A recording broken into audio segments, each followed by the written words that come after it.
Well, good afternoon, everyone, and welcome to Danville, Virginia.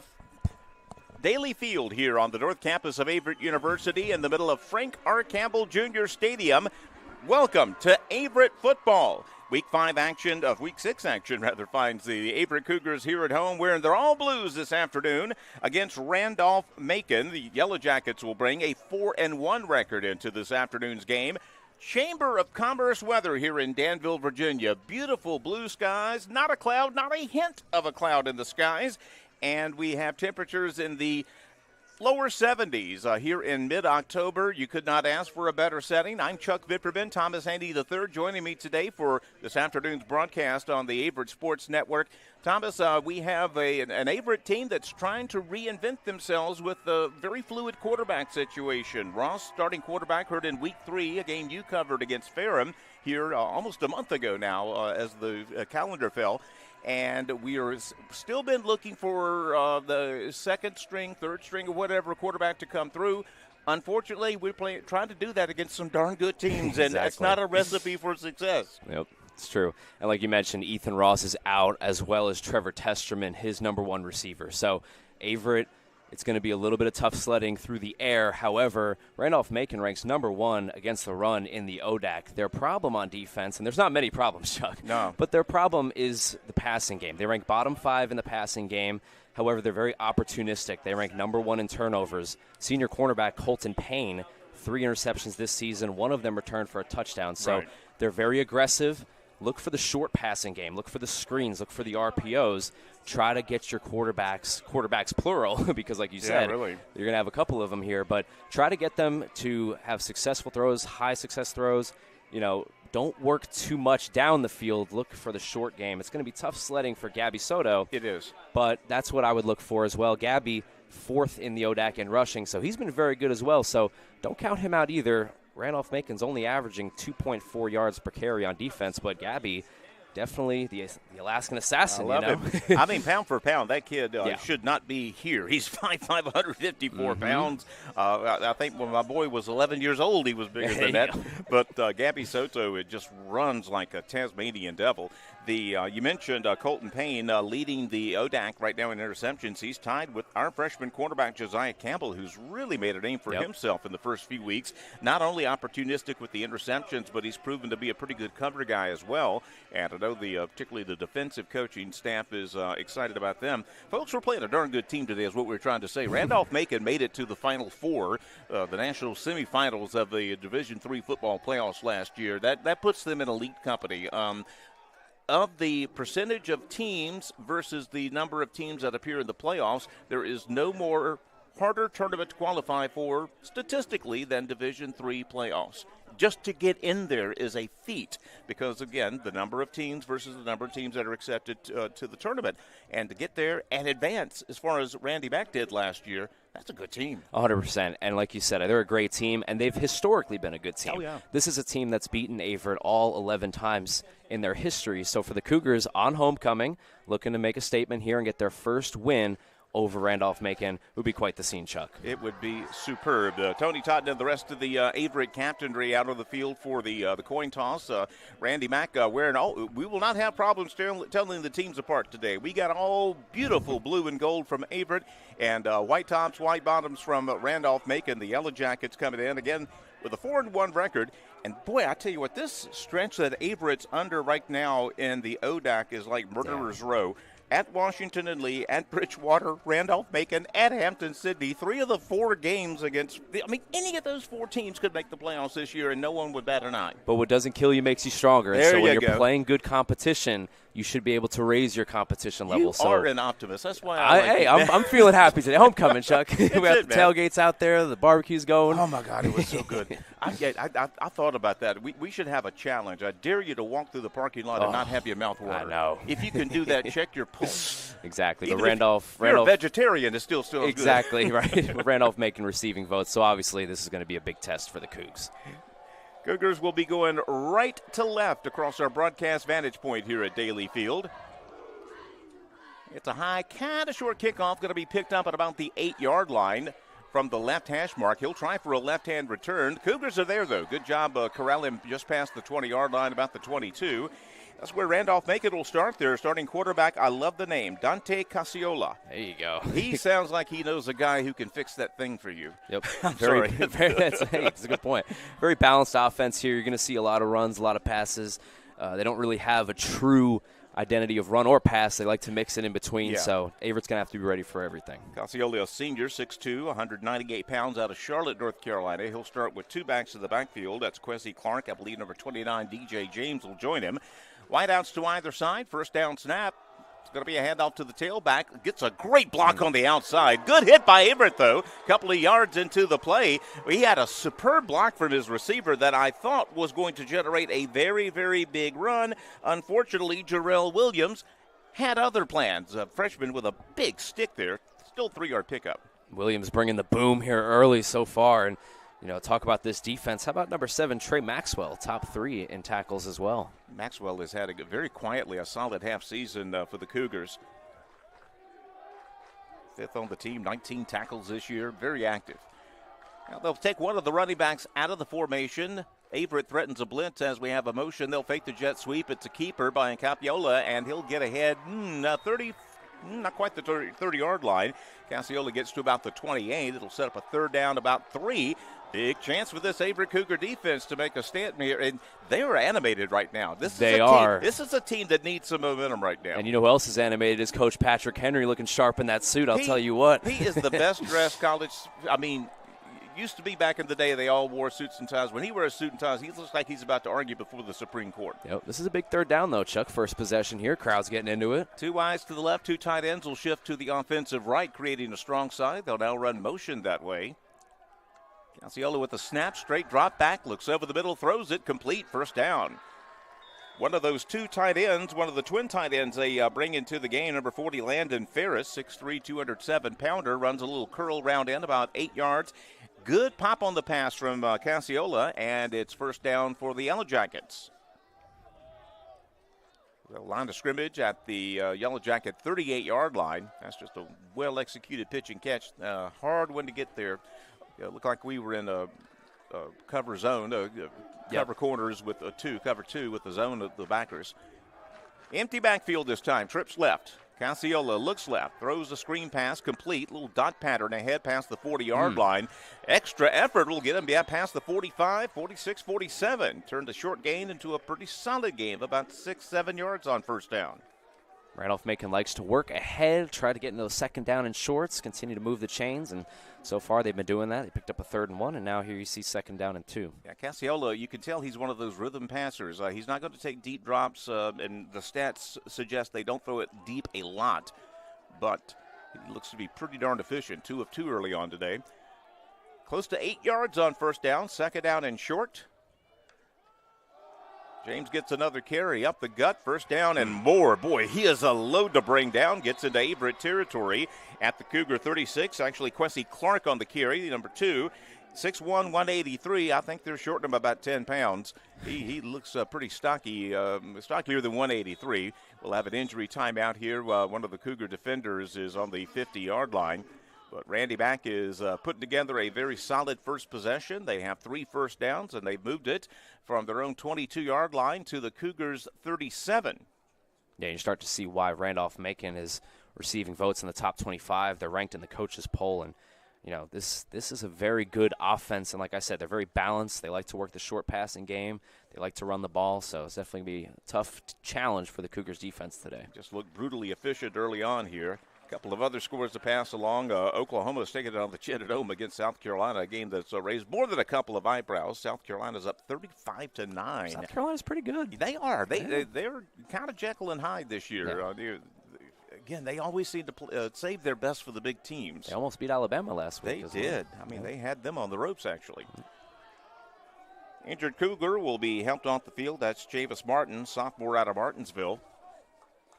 Saw him win a Piedmont District a couple of years ago. And here we go. 1st and 10 from the Cougar 37-yard line. They'll shift the backfield. Clark gets another carry. Left offensive side this time. Cougars are there. Williams again with a tackle. He'll pick up a couple of yards, but the Cougars did a good job. The right defensive end for the Cougars did not get his inside shoulder hit, and he was able to put that back to the inside. That's the difference between a 2-yard gain and a 15-yard gain. Yep, Jarrell Williams, the freshman, with 2 really nice plays so far on this drive. The freshman coming to play here on homecoming. 35-yard line, the new line of scrimmage. Still a single back set. Trips right this time with a tight end to the left for Randy Back. Put a man in motion, fake the jet sweep. Going to be a keeper by the quarterback. Casiola finds room on the left-hand side. First down a little bit more. Big gangly guy's got a step on him. A 6'2", almost 200-pounder. Had a good secondary step, and once he got the corner turned, he went upfield, got about a 12, 13-yard gain. And Randy Mack is putting together a very good opening drive here this afternoon at Daly Field. That's such a great play there by Casiolo because the offensive line has to hold up for that read option to be successful. He waits until the last moment. Averett sells out on the running back. He keeps it and picks up a first down. You've got a quarterback making good reads on the read option. It's very hard to stop. So first and 10 from the Averett 24-yard line. Single back set. Clark gets a carry. He's got room to the outside. He'll turn it in beside the 20, about the 18-yard line. Solid pick up about 6, maybe 7 yards there. And, boy, you can really stay in rhythm if you're popping off 6, 7 yards on first down like these guys have been doing with regularity on this drive. This is a big second down here because if they're able to keep Randolph-Macon from picking this up, get them into third down, bend, don't break. You want to beat a really good team, you got to keep them to field goals instead of touchdowns. Second down and about 3 to go for the Yellow Jackets. Line of scrimmage, the Cougars 17-yard line. They'll stay with a single back set, 2 tight ends, wide outs to either side. Casiola gets the snap, another handoff to Clark, waiting for the hold to develop. Good patience. He'll get it past the 15, got a first down to the 13. Guys did a great job of holding their blocks that time, giving Clark time to really sort of pick and choose his hole like he was choosing a wine at the restaurant. He had plenty of time to make that decision. 4 yards and a first down. Offensive line is a very underrated part of this Randolph-Macon football club here because they're able to hold up for so long, and for Averett trying to get in that backfield and stop the running attack, it's difficult. Yeah, that offensive line has looked very solid early on. Same formation, 2 tights, 2 wides. They'll shift the tight ends to the left offensive side. Casiola will hand it off to the second string back. Number 20 gets ahead inside the 5-yard line. Close to first down yardage. Just a good old 9-yard run. I believe that was James on the carry there. And now the Yellow Jackets are knocking on the door. Actually, it was number 20, Mitchell Johnson, on the carry, and he stays in the ball game. 2nd and 1 from the 5. Johnson gets another tote. He gets hit in the backfield. He gets popped in the backfield. I don't think he got much out of that. We'll wait for the spot. I think he might have got just enough for a first down. He only needed about 1.5 yards to get a first down. Had him right at the line of scrimmage. Couldn't quite push him back there. Good second effort from Johnson. They're not going to give it to him. Yeah, okay. Yeah, they're going to say he's about 1 yard short. And what becomes a very interesting 3rd down and 1 play. They bring in 2 tight ends. Got to imagine they're going to run it here, Chuck. But yeah. I would be surprised if they pulled it back for a little play action if they were planning on going for it. But it's a tight formation. They have essentially 3 tight ends of the game. Good old I formation, under center, old school football. Tailback gets the carry. Isolation carry to the left of the touchdown.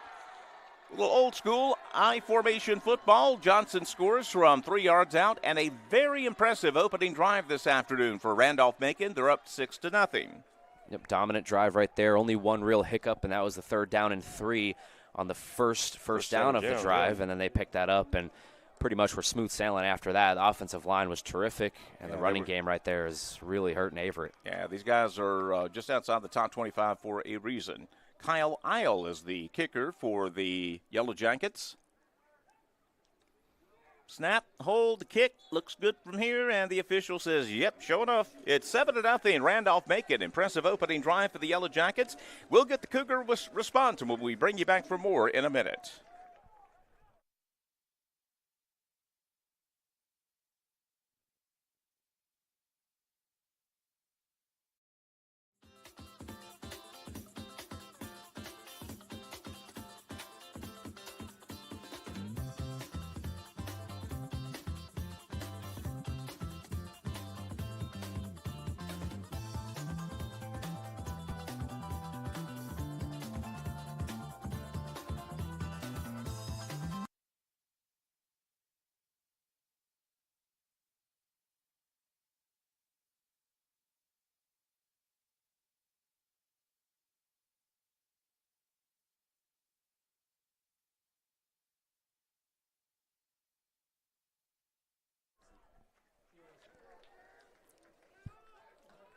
After an opening touchdown drive by Randolph-Macon, the Cougars are in a 7-0 hole early on here in homecoming afternoon in Danville, Virginia.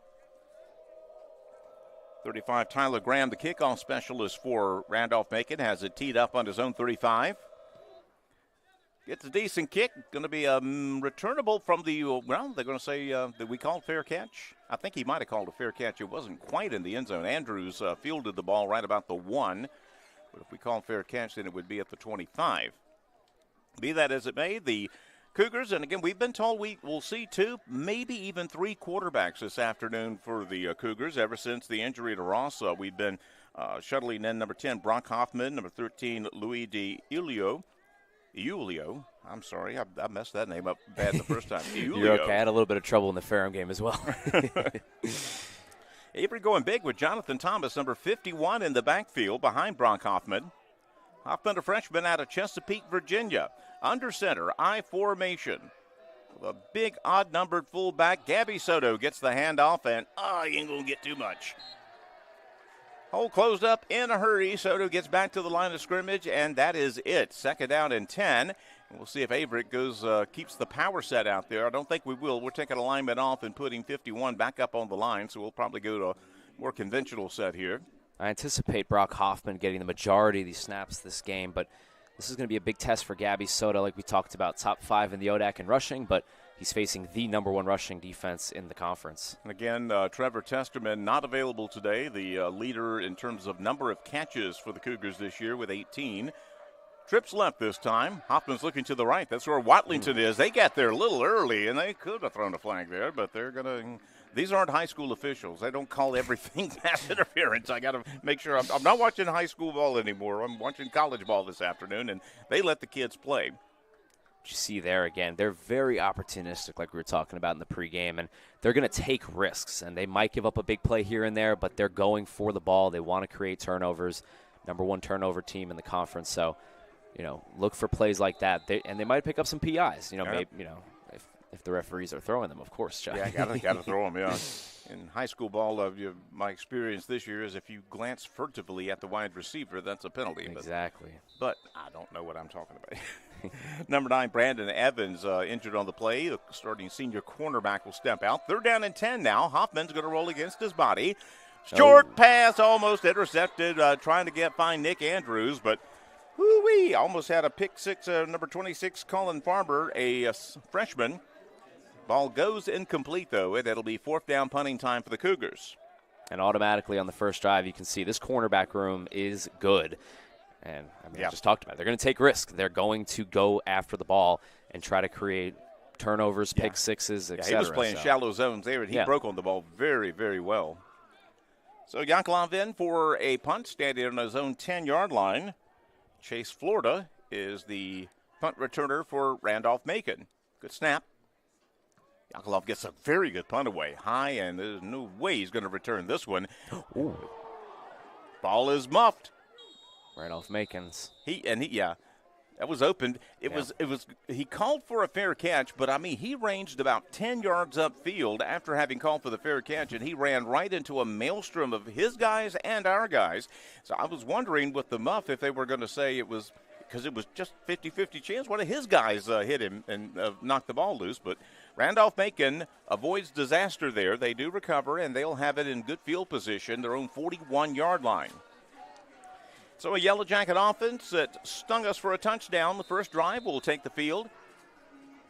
They're in their 22 set, 2 wideouts, 2 tight ends. Actually an H-back, which will move in motion this time. Averett lifts the gap, and they're going to hand it off to the tailback, and we got another tackle for a loss. Number 53 for the Cougars with the tackle, Chavis Martin, who was out with an injury briefly earlier today. The Martinsville Bulldog him in the backfield for a 3-yard loss. That was James on the carry, his first carry of the afternoon, and Chavis Martin says, not this time. That's a huge play there. You got to get these guys back behind the line of scrimmage if you want to get off of the field. So they are behind the chains for the first time. 2nd down and 13, same formation. Casiola fakes the handoff, back to pass. He's got all kinds of time. He'll throw it downfield, incomplete. trying to find a short receiver that time. Number 21 was the intended receiver, Jason Moore. Pass was well overthrown and got him in a 3rd down and 13 now. Now, these are non-negotiables, Chuck. You have to get off the field here. You're not going to get them in 3rd and 13s often. Yeah. You got them right here. You got to get off the field. Yeah, this is the money down right here. Got to create some pressure, too. You saw that offensive lineup. I mean, he's sitting back there with a cup of coffee. Yeah. He was not touched. There we go. They go doubles formation this time. 2 wideouts to either side. Single back set. Cassiola puts the back in motion. He's by himself. He's going to keep it himself. Try to get room up the middle. He's got a 1st down and more. Oh, we just got out-schemed that time. Got our linebacker off with the motion. The middle backer followed the motion, and as soon as he did that, Cassiola knew he was going to have green grass and high tides in front of him. 3rd down and 12 conversion, and it's 1st down at the Averett 38-yard line. That one hurt. Yeah, that stung. That one hurts. Well-designed play that time. Averett in man defense, and they basically spread everyone out and had Cassiola run up the gut. So they'll run almost a flex bone with a 2 H-back option here. 1 setback. Averett threatens a blitz. Hand off to James. He's got room up the gut. Gets into linebacking core. Gets into the secondary. Stiff arms to the 15-yard line. It's going to be a 23-yard pickup and another Randy Mack 1st down. And the Averett defense has got their backs to the wall once again. So back-to-back possessions now. The first down of the drive. They got them into 3rd down. 3rd and 3 on the first one. 3rd and 13 here. They convert both. Yeah. That's just the backbreaker. Yeah, it's hard to get that mojo back. You get, big 3rd and 13, and they, quarterback draw for 25, and now a 28-yard gain, and they have it at the Cougars' 16-yard line. Defense got to make a play here, or the Cougars will be down by 2 scores. Trips left with an H-back to the right. Single back set. Quick pass to the left is caught. A good one-handed catch on the left-hand side. Gets ahead close to 1st down yardage. One-handed catch by number 18, Bazit Quadri. Sophomore, 6'2", 183 out of Ashburn, Virginia. Made a good one-handed catch, and yes, he got enough for a 1st down, and it is 1st and goal from about the 8-yard line. No, I'm sorry, it is 2nd down. He did not get enough. It'll be 2nd down about 2. Line of scrimmage is the 8. They'll snap it from the left hash mark. This is a great spot to be in, though, obviously. If you pick up 2 yards, you get 1st and goal from the 5. So. Yeah, you can live with that, can't you? DJ James is in the backfield with Cassiola. James gets the carry, gets a little bit of room, cuts back, 5-yard line. He'll have enough for a 1st down, and they will have 1st and goal at about the 2-yard line. This offense is like Chinese water torture, little at a time. 1st and goal from the 2. James still the tailback. James gets another carry, waits for the hole to develop, gets resistance, leans into the end zone, and they're going to say, nope, he's at the 1-yard line. So 2nd down and goal from the 1. I cannot imagine they're going to do anything much differently here. Yeah, I 20 think this Johnson is going to be a run. Yeah, number 20 Johnson will come into the game. Yeah. He's a junior, listed as a 3rd-string running back, and it looks like he's going to be the feature back here on a 2nd down and goal from really inside the 1-yard line. That's about the 1-foot line. They may not even have to go a foot for this one.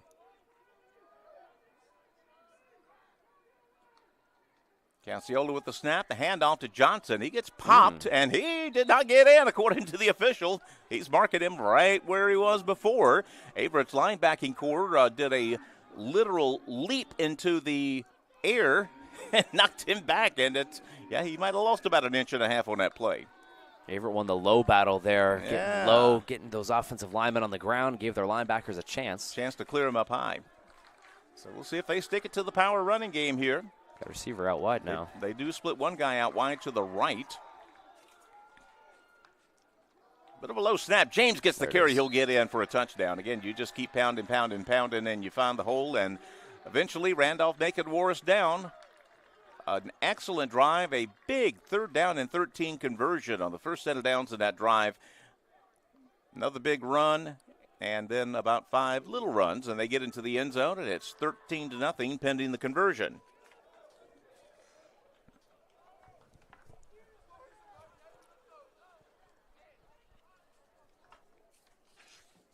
Aisle on for his second extra point attempt. It is up, and it is good. And right now, Randolph-Macon is making an early statement. 2:47 left in the first quarter. Randy Mack leads Averett 14-0. We'll bring you back for more on the Averett Sports Network in 1 minute.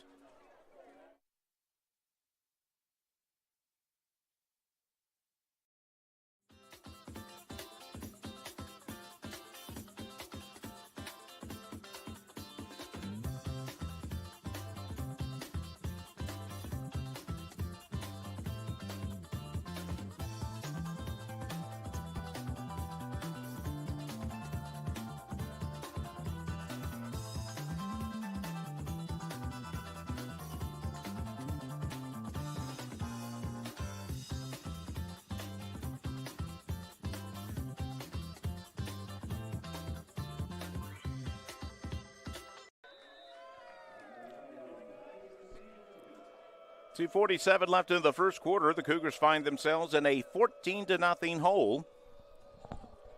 Nick Andrews among the trio of deep receivers for the Cougars. And this is going to be, actually, he's going to pick it up. Yeah, it got into the goal. It got into the end zone, and that'll be an automatic touchback. 14 for the Cougars. Shy Watlington was ready to return that one, but got into the end zone, and they'll move it out to the 20-yard line.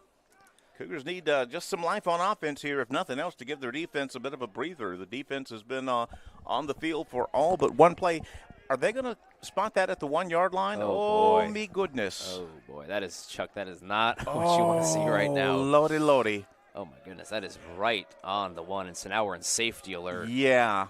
They say Shy took a knee at the 1-yard line. Goodness. Major special teams mistake here, and now the Cougars are in survival mode. A tush push here almost. Yeah, we'll put Hoffman under center, go forward, and just try to get it out of the shadow of the end zone, and he'll get a couple of yards ahead. Ugh. Well, yeah, I mean, we're just about to hype up this drive and how important it is, and then they're starting on the one. But, I mean, like you said, you got to take the little wins. So even if we don't score here, just get a couple of first downs, let that defense breathe a little bit, try to give them a break. Yeah, get a little skull session, try to map out a strategy. Looks like we're going to do the tush push again here. Hoffman under center will just move it out, grind it out. No, they kept it himself, trying to pop it to the outside. Only got about a yard or so. Number 1, Sean Watlington, was taking that snap. And good idea, try to get your athlete the ball, and maybe somebody breaks a tackle and he gets off to the races. But they were there. So they're down at about 8 for the Cougars on a drive that's now just in survival mode. You mentioned Sean Watlington. He's ranked 4th all-time in program history in touchdowns, so heck of a career for him. Obviously, you watched him in high school. Oh, my God, he was fun. Yep. First game as a sophomore, 200 yards catching. Ooh. Yeah, I remember it well. There you go. Back to passes, Hoffman. Double clutches, throws Andrews. First down, he fumbled. Oh, my gosh. And Randy Mack picked it up. If they ruled that a catch, and it was, no doubt about it. Andrews made the catch, turned up to try to get some yardage. Guy got his helmet right on the football. It squirted out, and the first positive play for the Cougars becomes very much a negative play as they'll turn it over on the 20-yard line, and they are in trouble zone right now. Andrews now moves up on the depth chart. He's had a great season so far up to this point, but with Testerman out, now he moves up, and really costly turnover there. Obviously, your offense is just trying to get something going, and they get out from their own 1-yard line, and then you fumble, and now Randolph-Macon's on the move again. And they will start this one in the red zone, right at the Cougar 20-yard line. It's Johnson, again, I think, in the backfield. Johnson gets the carry, couple of yards. Cougars do a good job tripping him up at the line of scrimmage. He'll get forward for about a yard. Now why are they stopped? Is that the end of the quarter? No, 1:27 left, but like they stopped the clock there. Yeah, they for a blew second. the whistle, and not sure why. Maybe change. Yeah, now they're winding it. That was very odd. Already. Well, they just said to wind it, and the clock is still stopped. So, not quite sure. What we a have weird start here, Chuck. A failure to communicate. Yeah. Second down to 9 after the 1-yard pickup. Trips left. Handed off again. This time it's Duke's trying to get it to the outside. 29 James. He'll get ahead for first down yardage. And Drip, drip, drip. The offense for Randolph-Macon continues. That offensive line just does a spectacular job of keeping the Cougars at bay. And he'll have a first down and goal about the 6, actually the 5-yard line. Ball is right on the 5. Yeah, and I don't know if we're going to see another pass in this drive for Randolph-Macon the way they've been running the ball. I mean, yeah. When you pass, 3 things can happen and 2 are bad. If we're running the ball well, why do you stop? True. So keep a 2 tight end set. Wide out to either side. James in the backfield. James will get the carry, waits for the hole to develop. Good second effort, and he'll squirt into the end zone for a touchdown. Good job shedding the tackler at the 3. Got tripped up a little bit, but dove and found the blue part of the turf. That's the end zone, and just like that, it's 20-0 Randy Mack, and we are still in the first quarter. DJ James there, great play from the junior out of Virginia Beach, getting that extra effort. 5'8" running back, but he's able to reach out and get over the pylons. So nice run by him there. Yeah, we haven't seen the starter Questy Clark since the opening series. Hope he's okay. Kyle Isle on for his 3rd extra point.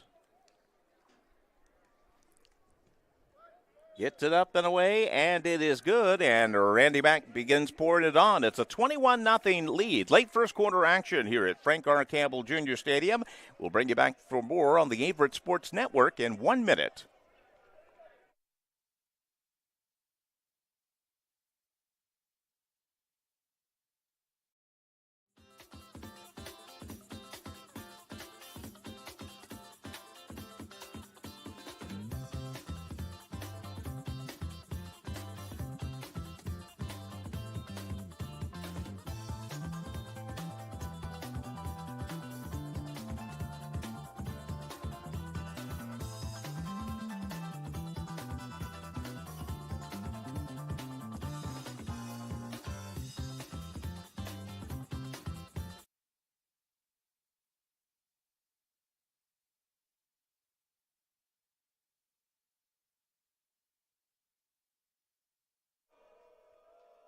It is 21-0, Randolph-Macon. As Tyler Graham gets ready to put the boot into this one. This one will be returnable. We fair caught it, and we'll have it at the 25-yard line. Nick Andrews made the fair catch. So Averett will have it 1st and 10, own 25. And, right now, again, it's almost psychological warfare. We did have, again, you made a good 3rd down pass, had the first down there, but a fumble. Now it gets like this, you just wait for the other shoe to drop all the time. You can't, like, okay, what's going to happen this time? Exactly, and for Averett, it's just a matter of not looking at the scoreboard. Don't look at the scoreboard. You got 3 quarters. Play ball. Play ball, have fun, try to move this ball and see what you can do. You can't really worry about the score right now. I think we got Wooten in the backfield now. That is the case. Wooten gets the carry, tries to get off right side, and not going to get much at all. He got back to the line of scrimmage. Good job by the left defensive end for the Yellow Jackets, forcing that play back in, and Wooten was never able to turn the corner. He'll get 0 yards. It'll be 2nd down and 10. 8 seconds left. That's probably going to be the end of the first quarter, and it's the first quarter that, quite frankly, the Cougars would just as soon forget. 21-0, Randolph-Macon over Averett as we hit to quarter number 2. We'll bring you back for the second quarter on the Averett Sports Network in 1 minute.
Second quarter with the Cougars in a 21-0 hole. Wooten gets another carry, maybe a yard this time. Maybe not. We do see number 5, Jacob Lemon, getting his first snaps of the afternoon. Junior out of Stonewall Jackson High School in Edinburgh, Virginia. We were told we might see him today. And again, ever since Ross got hurt in week 3, the Cougars have been trying to find someone to step up and take over that position. And it is the most important position on the field, far and away. And Ross was having such a great season before that injury really hurt the Cougars. He was a revelation in the first couple of games. Hoffman back into the game on a 3rd down and 9. Straight drop back, pressure over the middle, incomplete. Trying to find Andrews on a crossing pattern. Trying to run a little rub pattern there with Watlington and Andrews. And it falls incomplete, and the Cougars are in trouble right now. Down 21-0, and they'll have to punt again from deep in their own territory. It's like you said earlier, too, it kind of becomes a mental thing as well. You know, when you're without your quarterback, you kind of feel like you're in a hole already, and then you miss your wide receiver. Trevor Testerman's out, so definitely kind of the mental battle for Averett right now has been pretty rough. Yeah, and they can't establish a running game. Boy, it's hard. I mean, these guys are very good, too. That doesn't help a bit. Definitely. Yakovlev on for another punt. Gets a very good one off. So will be fielded at the 35-yard line. There is a return right ahead to midfield. Good job on the return. I believe that was Chase Florida on the return. Good quick step there, and he'll get it out to pass the 50-yard line onto the Cougar side of the field. And Randy Mack is sitting in the catbird seat right now. They got a 21-0 lead early second quarter, and they will take over first down in Cougar territory. These are hard games to call because, again, there's just a personnel difference here, particularly on the line. I think, skill-wise, I mean, we've got some good guys, but, man, up front, Randy Mack is good on both sides of the ball. Yeah, we were talking about it during the break. I mean, it's the offensive line really right now. The battle in the trenches. You got all day to throw. You got all day to pick your hole and run. So have not laid a finger on the quarterback today. So if you can't get in the backfield, it's really hard to get negative plays. Straight drop back this time. New quarterback, number 4, Justice, will throw it downfield. It's caught.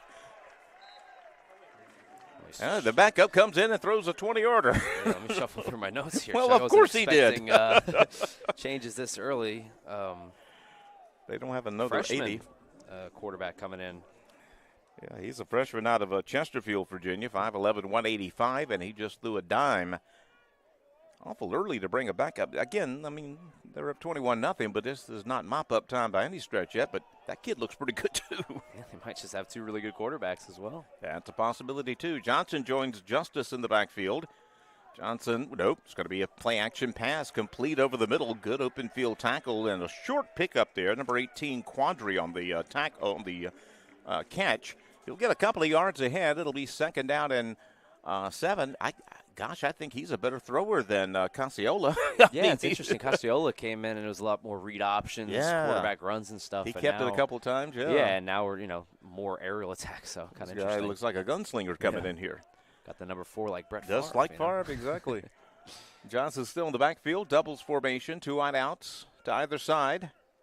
Johnson gets the carry, waits for his hole to develop. Good cutback move, and he'll have a first down. Man, they had some good blocking going on. We had Tony Totten with a beat on the play, but their left tackle just had position on Totten, and Totten could not get around him. That's just good fundamental blocking there. Yeah, you watch these runs, particularly to the outside, and it's just downhill running, guys laying guys out. And so, I mean, it's hard for Averett right now to get into the backfield. How do these guys lose? Jeez, they're looking fantastic today. First down at the Cougar 18-yard line. Justice, again, the backup quarterback, is running this drive. He will hand it off to Johnson. Good second effort as he'll get ahead to about the 10-yard line. Rolls forward. He's shy of a first down, but once again, first down produces 8 or 9 yards for this excellent running game behind that excellent offensive line. We have one enthusiastic fan that is trying to exhort this defense on. Homecoming crowd still into it here. I'm digging it. Quarter, trying to get the boys back into the game. It was a good atmosphere on the parking lot today. I mean, pretty rowdy out there. There was cornball, fresh meats, lots of adult beverages. It was fun. Almost didn't make it here today. Second down, a long yard, a short 2. Johnson gets another carry. Good block up front by that center, and he's going to get it into the end zone for a touchdown. That is just some brutal blocking by Randolph-Macon, and they look like a machine this afternoon. 27-0, 4 possessions, 4 touchdowns for the Yellow Jackets. Yeah, I mean, try to analyze it, but I mean, you see it at home, right? Everybody at home watching on TV right now. I mean, this is what it is, and they're getting downhill and they're running the football. I know I kind of do a radio play-by-play because that's my backup, but you can see what I'm seeing. Right. They're pretty darn good up front. Yeah, I mean, it's definitely not rocket science. They're moving the ball pretty efficiently here. Kyle Isle might need to ice his leg before this is done. His 4th extra point is up, and it's good, and Randy Mack is pouring it on now. Early second quarter action here at Daly Field. 28-0. Randolph-Macon over Averett. Will continue on the Averett Sports Network in 1 minute.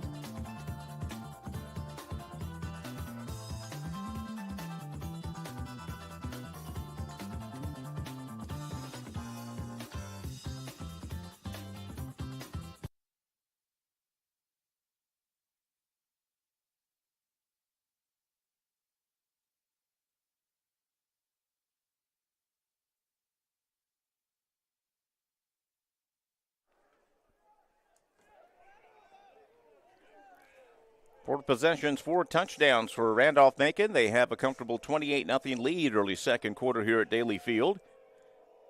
Tyler Graham, their kickoff specialist, has it teed up on his own 35-yard line. Officials are just now getting back on the field. I don't know if they had a chain issue over there on the far side or what. Anything that delays this game today is not going to be a good, popular thing, the way this thing's going. He might have been out there at the tailgate, to be honest. He might have been out there playing. All things being equal, it's not a bad place to be. Exactly. Love going through there and seeing some old friends and some Omega Psi Phi brothers. I'm real close with the fraternity. One of my best friends is the regional rep here, and sit down and talk to those guys for a while. You're probably like a celebrity walking through there. I don't roll know. the red carpet out for you. Well, I have to avoid the temptation of the drinks they offer. I'm going to be on the air in a few minutes. There you go. Try to be a pro about this. Of course. This is interesting. I have done a couple of games under. I'm not going to say that. I'm not going to say when or where. Statute of limitations long up on that. Plead the 5th. You can't get me for something happened 30 years ago. There you go. So now the officials are ready to resume things. A 4-touchdown advantage for Randy Mack. Looking to go 3-0 in the ODAC, and they are well on their way, up 28-0. Squibber this time. This one's going to be a returnable. Andrews will field it on the second hop. Tries to get a block, gets ahead 25. Good pop there. Good special teams play by the Randolph-Macon Cougars, the Randolph-Macon Yellow Jackets, as they will pop Andrews before he gets to the 30-yard line. But this is going to be the best starting field position for Averett so far this afternoon. For sure, and you see it even on that tackle. Randolph-Macon coming off of a 63-0 win last week. Yeah. They're not going to plan on taking their foot off of the gas anytime soon either. So. No, they're going to run their offense. We'll go under center this time with Hoffman in a single back set. First time we've seen this, actually, is number 13, Delucia, in there. And here comes the Alaska assassin to the right sideline. Gabby Soto gets to the midfield. Off right tackle, found a seam, and you know who, all 154 pounds of him, moves the ball upfield for the second first down of the afternoon for Averett. The first one we had a turnover on it, so really that's the first one that counted. This is a great defense, but that's a great running back right there. Gabby Soto, we talked about it, top 5 in rushing this season. Tasmanian Devil, too, man. He's going to break through. I mean, he's going to have some good runs. We saw it against Ferrum as well. He had the touchdown, the only touchdown for Averett in that game. So put Wooten in the backfield now.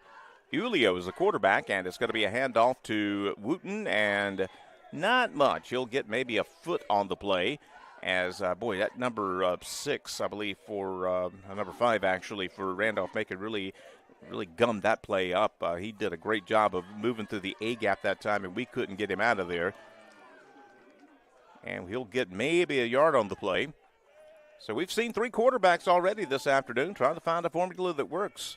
So far, nothing much has gone right for the Cougars. They trail 28-0. But at least it's not raining. I'm just saying. Beautiful out. That's lovely. 70 degrees and sunny, man.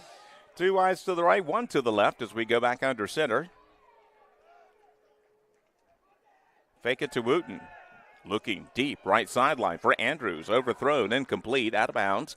Hey, even had he caught that one, I don't think he would have been able to get a foot inbounds. Pretty good distance on the ball, but no accuracy. And it was good coverage, too. That would have taken a perfect pass. And it'll be 3rd down and 9 for the Cougars as they'll swap out some personnel.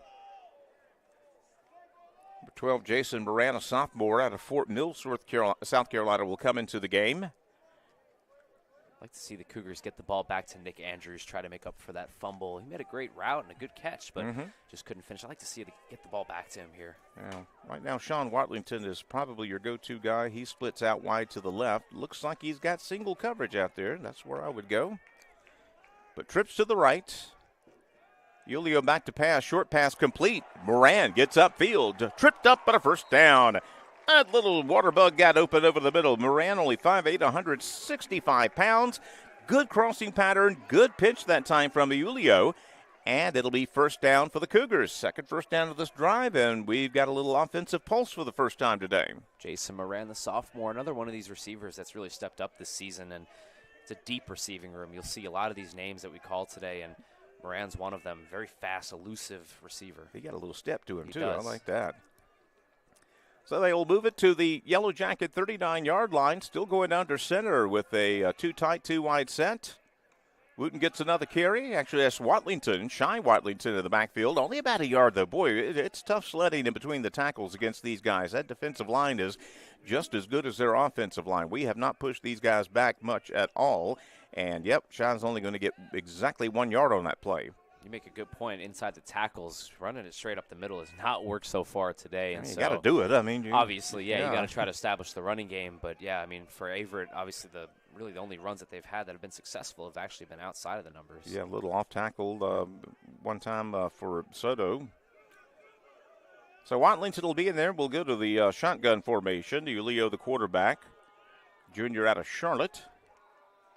Fake it to Shy, throws it downfield, and boy, we got interference there. Yeah, Sean Watlington was going for the ball, and he ran right into the safety who stopped. I mean, it's a good defensive play if you can get away with it, but he didn't, and it'll be interference, and the Cougars will get their 3rd first down of this drive. And just from a psychological standpoint, erasing that goose egg off the scoreboard would be a big lift for these Cougars. Talked about it before, but you see it there again, the aggressiveness of the Yellow Jacket defense. Yeah. They will take those penalties, yeah, but they feel like they're going to get one at some point. When they dropped that pick 6 earlier in the game and stuff, and so they'll live with these 15-yard penalties, but they're definitely aggressive. I've noticed that particularly with their unassigned safeties. They will jump routes very quickly. Yep. So the penalty will move it to the Yellow Jacket 25-yard line. First down for the Cougars. Same personnel. That's Julio now in quarterback, number 13, with number 14, Shy Watlington, behind him. Put a man in motion. Shy gets the carry. Boy, not much. Yellow Jackets swarm all over him after exactly 1 yard. Tell you what, we've been living consistently 2nd and 8, 2nd and 9, 2nd and 10 this afternoon. Not a recipe for success. But we still have this drive alive. We have it at their 24-yard line. And if nothing else, maybe a field goal, anything to get the goose egg off the board and give the Cougars something to hang their hats on here. Yeah, and 8 minutes to go here in the first half. You also get the ball back in the second half. So, I mean, obviously, Averett's not really thinking about the time right now, but they're just trying to move the ball. But, it shows you can score here and, get the ball back in the second half as well. Trips right. Sean Watlington by himself to the left. His brother Shy is by himself in the backfield with the quarterback. Fake it short, going deep. Trying to find Sean Watlington on a fade, overthrown, incomplete. And it'll be 3rd down and 9. Pretty good defensive positioning that time. Again, it would have taken an absolutely perfect pass to fall into his arms there. And, I mean, like NFL level perfect. And that was, it was good coverage. You'd rather overthrow it than underthrow it. Right there. Yeah, so that was right. That's the right play. It's unfortunate it wasn't caught, but you don't want to underthrow that ball because he'll definitely be turned over. Yeah, you underthrow that one, and he's taking a knee in the end zone, and 1st and 20, 1st and 10 from the 20. Here we go, 3rd down and 9 from the Randolph-Macon 24-yard line. Same formation, shift the personnel. Still Shy Watlington in the backfield. Julio back to pass. He's got time, throws it, incomplete. The good zone coverage that time. Number 34 linebacker actually slid back that time.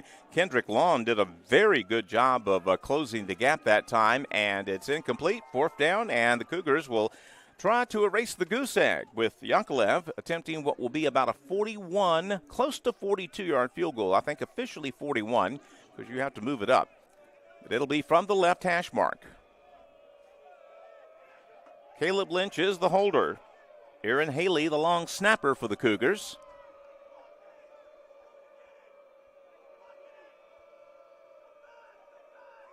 Snap. Kick is on the way. He's got distance. Yep. Does he have accuracy? He does.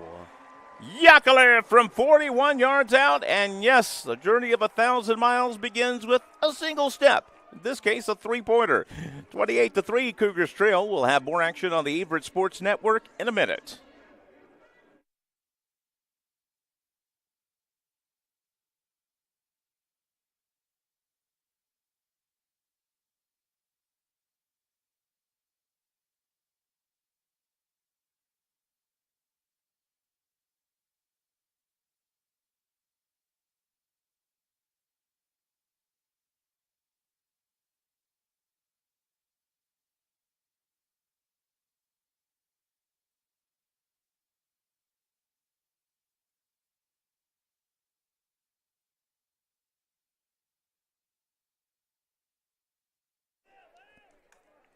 We are precisely halfway through the second quarter, and the Cougars are on the board. A 41-yard field goal by Mikhail Yakovlev, and it's 28-3 Randolph-Macon now. Yakovlev will now boot this one away.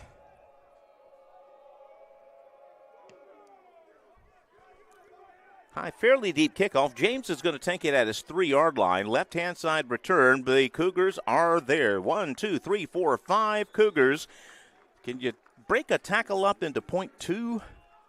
Because I think we got 5 guys that should get 0.2 of a tackle on that play. I'll let the defensive guys worry about, the stat guy worry about that.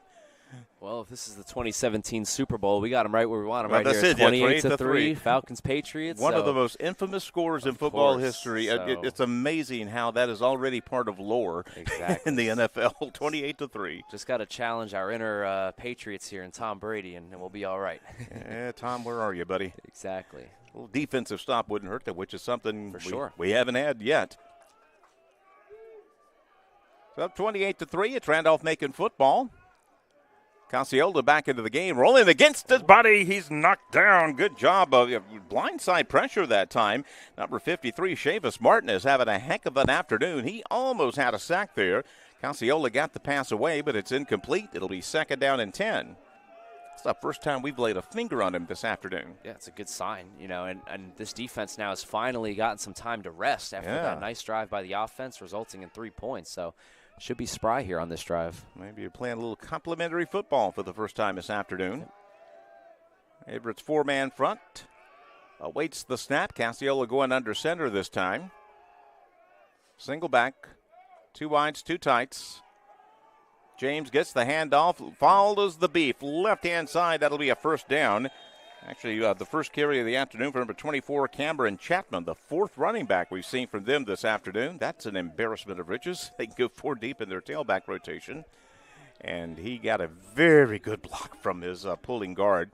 Just put his hand on his back and said, I'll follow you to the promised land. Gets it ahead to the 41-yard line. Pickup of 16 yards, and Randy Mack is right back on schedule as far as their offense goes.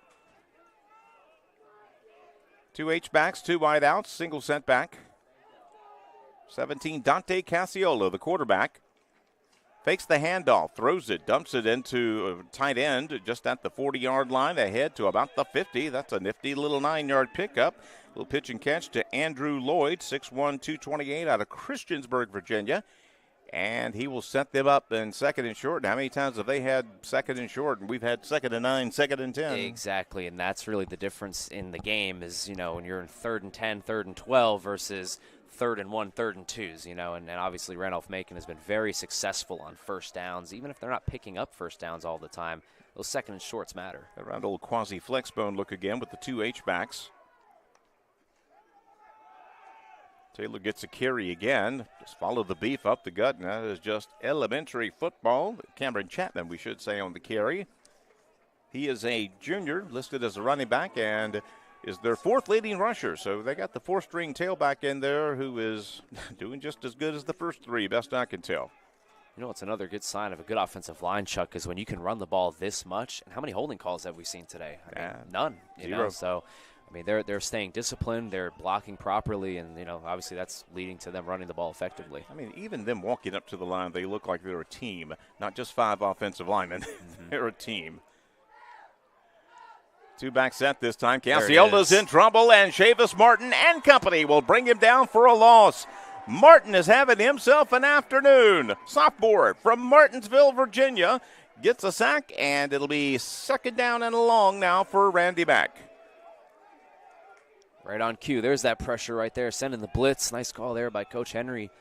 Now 2nd down and long, which is something that we haven't really said that much. This is the 2nd time they've been into behind the chains today. Try to get them in 3rd and long here and force a punt. Last time we were in 3rd and long, they got a Cassiola quarterback draw for 25 yards. Right. But first things first, let's see what we can do on 2nd down and 16 here. Ball is right at midfield. Put Chapman in motion. Knocked down. Cassiola gets the ball, and he'll get a 0-yard completion out of that. One of Averett's linemen's got his mitt on the ball. He went right back into the quarterback's hands, and look what I found. Run! And he'll get ahead and get 0 yards, maybe even lose a yard. Hey, so now it's 3rd down Now and we long. got our 3rd and long, yeah. You got 4 minutes left. You're getting the ball at halftime. Don't excite me, Chuck. Hey, look, we get the ball back here. Strange things, I'm saying. Yeah, but this is a big stop. You know, you get the ball back. Sure. You have 3 minutes left. Try to have a drive before halftime. Got to do the first things first, though. Remember last time they that quarterback draw. They spread us out and ran a draw. We'll see if they try something like that again.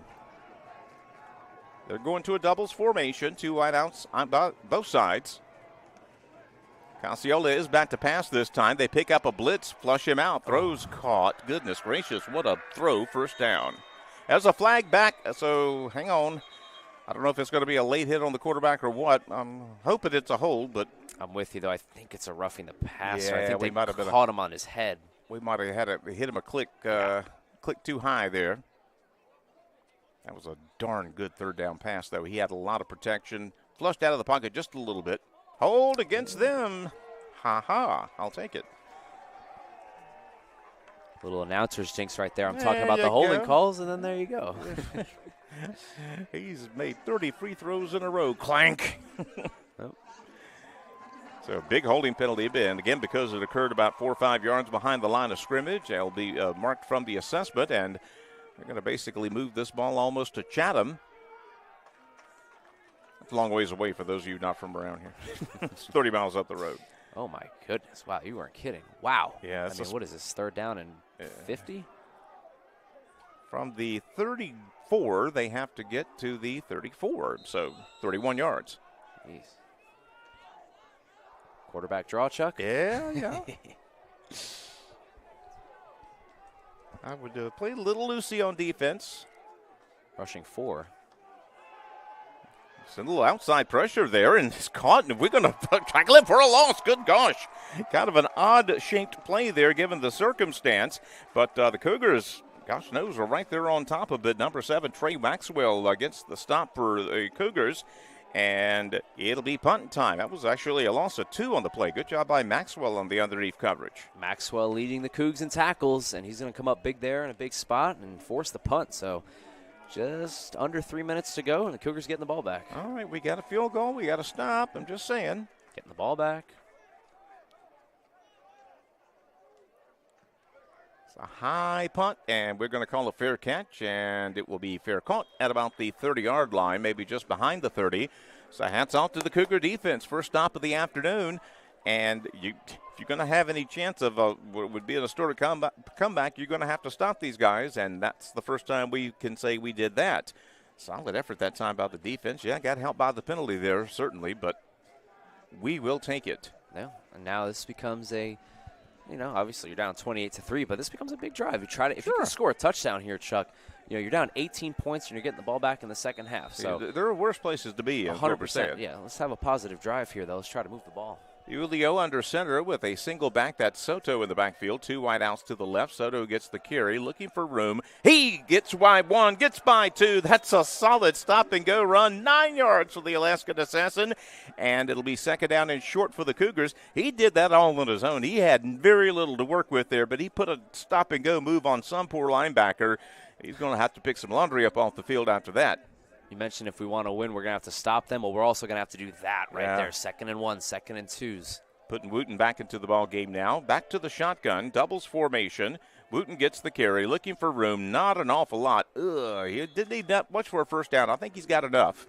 They'll say he got across the 40-yard line, which is pretty much where he had to go. And we move the chains. Clock will stop temporarily on that. 2-minute warning now. Okay, it is at 2. So we'll take a quick break for the 2-minute warning, and that's a new thing to get used to here in college football. We'll bring you back to the Averett Sports Network for more in 1 minute.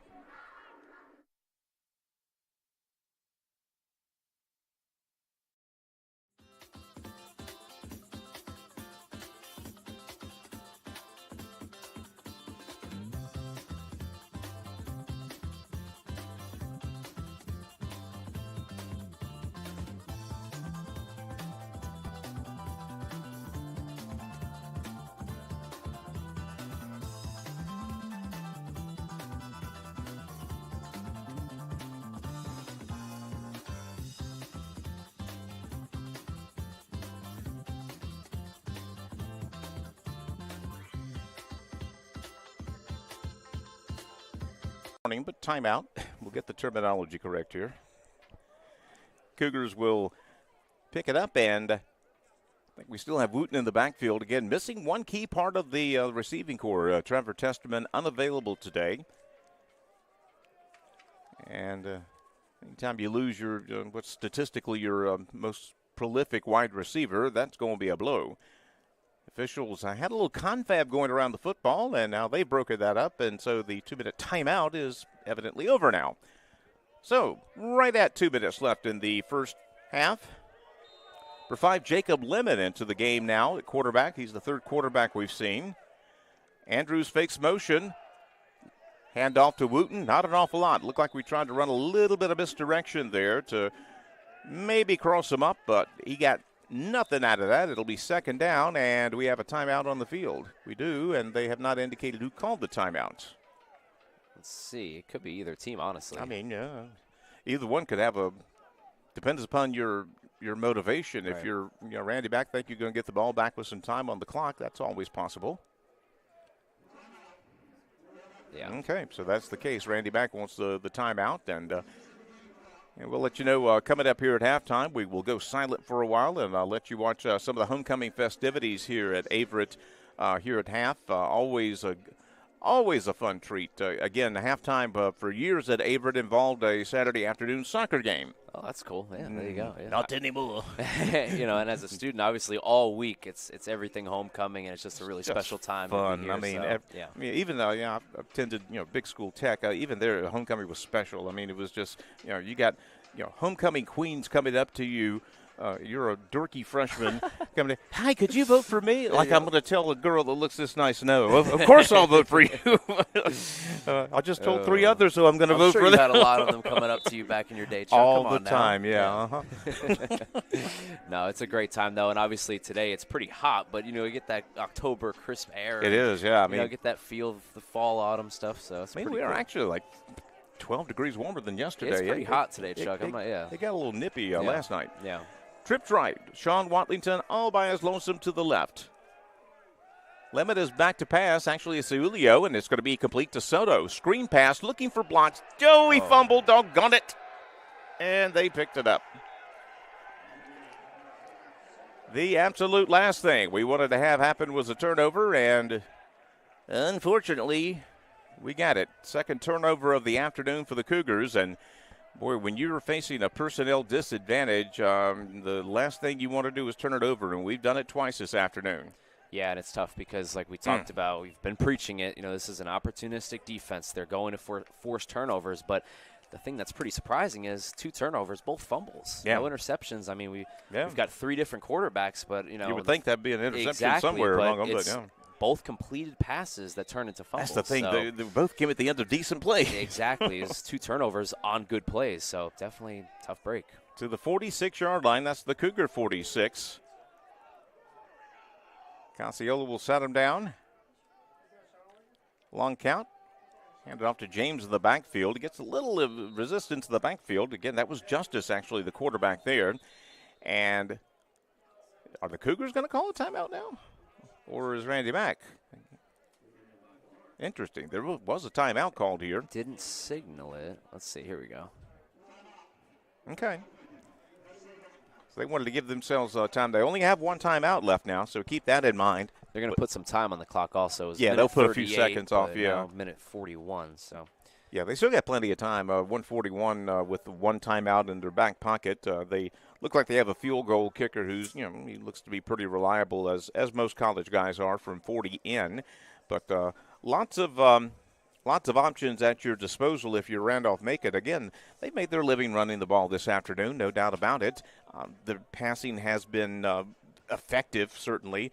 But, they just strike me as a team that prefers running a little bit more. Even though their stats are kind of 50-50, just watching them run their sets today, they would, if they had their druthers, they would keep the ball on the ground. Well, they're definitely at their best when they're establishing the run. When you can establish the run, obviously, like any team, everything makes easier. Everything easier, and I'll be curious to see here. Obviously, they've been running it a lot, but minute 40 to go, one timeout. Maybe they take a deep shot here. They haven't done it much this game, past 20 yards. I don't think they've had a pass beyond 20 yards. Yeah. Here we go, 2nd down and 8. Justice in the game. He throws it sidearm incomplete. First downfield pass in quite some time. Trying to find number 6, Cullen Martin. He throws it behind him. It's incomplete, 3rd down and 8. And then you have to think, okay, are they in 4-down territory here? It'll be interesting. I think they probably need to get to about the 30. I would think 30-ish. Yeah, that's field goal opportunity here. That would be reasonable. But you got time. There's well over a minute left here, so. I mean, you could even set up a 4th and 2 here, like you said, then go for it at that point. So we'll see. The lineup trips left, single wide out to the right. Again, Justice, the quarterback, gets a little in rush. He throws it quickly, and the Cougars are there quickly. Wonder if the Cougars are going to call a timeout now, because it's 4th down and 11. Number 44 for the Cougars that time flushed him out of the. Jarrell Williams just having a heck of an afternoon. Forced him to throw that pass much more quickly than he wanted to. But the Cougars were right there on defense. A loss of 2 yards, actually 3 yards on the completed pass. Cougars call the timeout because they smell an offensive opportunity here. 4th down and 11, and you would think Randolph-Macon would punt this one away and try to pin the Cougars down deep in their own territory. But if there's some time on the clock, we'll see if the Cougars can do something with it. Yeah, we'll see. I think one thing that you'll see definitely on a punt attempt here is the Cougars are going to send everybody to try to block this punt here. Yeah, there's not even going to be surprised to even have a returner back there. They're going to try to block this punt. But you mentioned Jarrell Williams, and he's had a few big tackles, loud tackles, where he's bringing the boom. So yeah, him and Shavis Martin have been very active on defense today. I mean, we've given up 28 points, but those guys have made their mark. Yeah, but it's like you talked about. I mean, this team has a lot of star players, individuals that, are really good. So, and obviously Jarrell Williams is one of them. Yeah, we're emerging on defense. We lost an awful lot from defense last year. I mean, we lost about 2/3 of our tackles to graduation, and I knew it was going to be a task trying to fill up all those gaps this year on defense. I would imagine the Yellow Jackets here are going to be in max protection. You got 3 guys back there to try to hold off this push by the Cougs. So the Cougars have 9 at the line of scrimmage. 1 safety valve, and of course they've returned her here.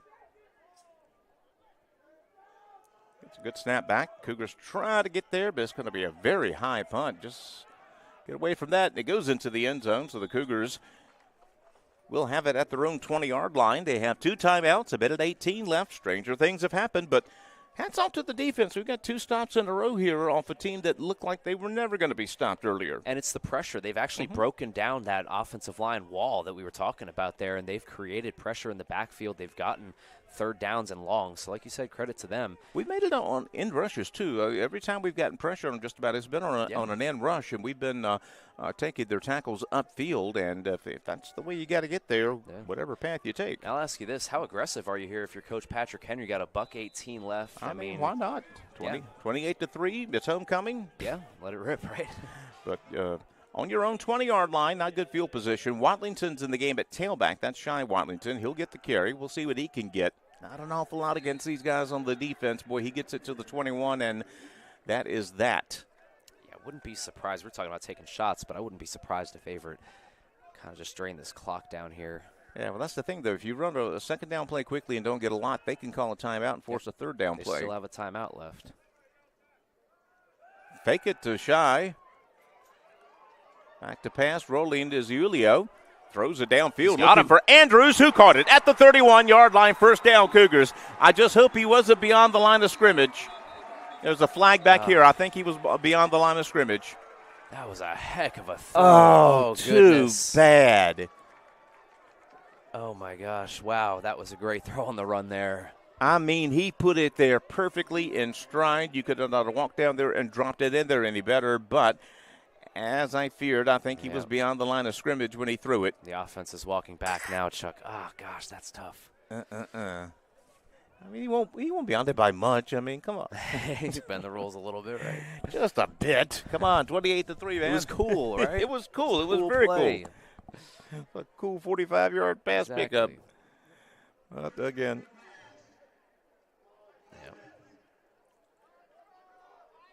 It's a loss of down, too, so it'll be third down. And now Shorely definitely probably – I wonder if the clock stops. The clock stops on the incomplete pass. Right. Now, again, I think it's supposed to start on his signal even after an incomplete pass. So if Randolph-Macon has designs on getting a very quick drive here with under a minute left, they would call their timeout if this clock starts a rolling here. They only have one, so. Yes, only 44 seconds left, so the options are rapidly becoming limited. All right. So they will mark off the assessment. Again, it's a loss of down and 5 yards. So back to the original line of scrimmage.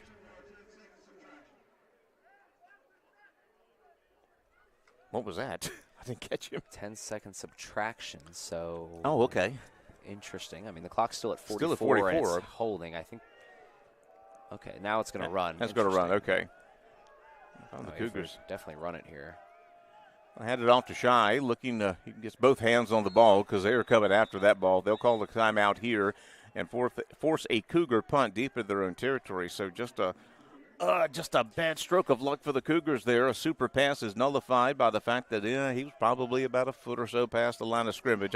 Hard to tell from that angle. That's on the opposite field from our broadcast vantage point. But I just, as soon as I saw Andrews make the catch, I just looked back and I knew it was going to be a flag. Sure enough, there was one. Yes, you were ahead of me. I was getting excited. I saw him. I was excited make too. The catch, and then, yeah, it was a great catch. Yeah, and a super throw. I mean, that was 40 yards upfield, and he put it to him in stride. That was as good as it gets right there. Fingertips catch there, and I think that they should submit a rule where if it's just a cool play, just don't call the flag. It's the cool override. It's pretty cool. Codicil. Yeah, exactly.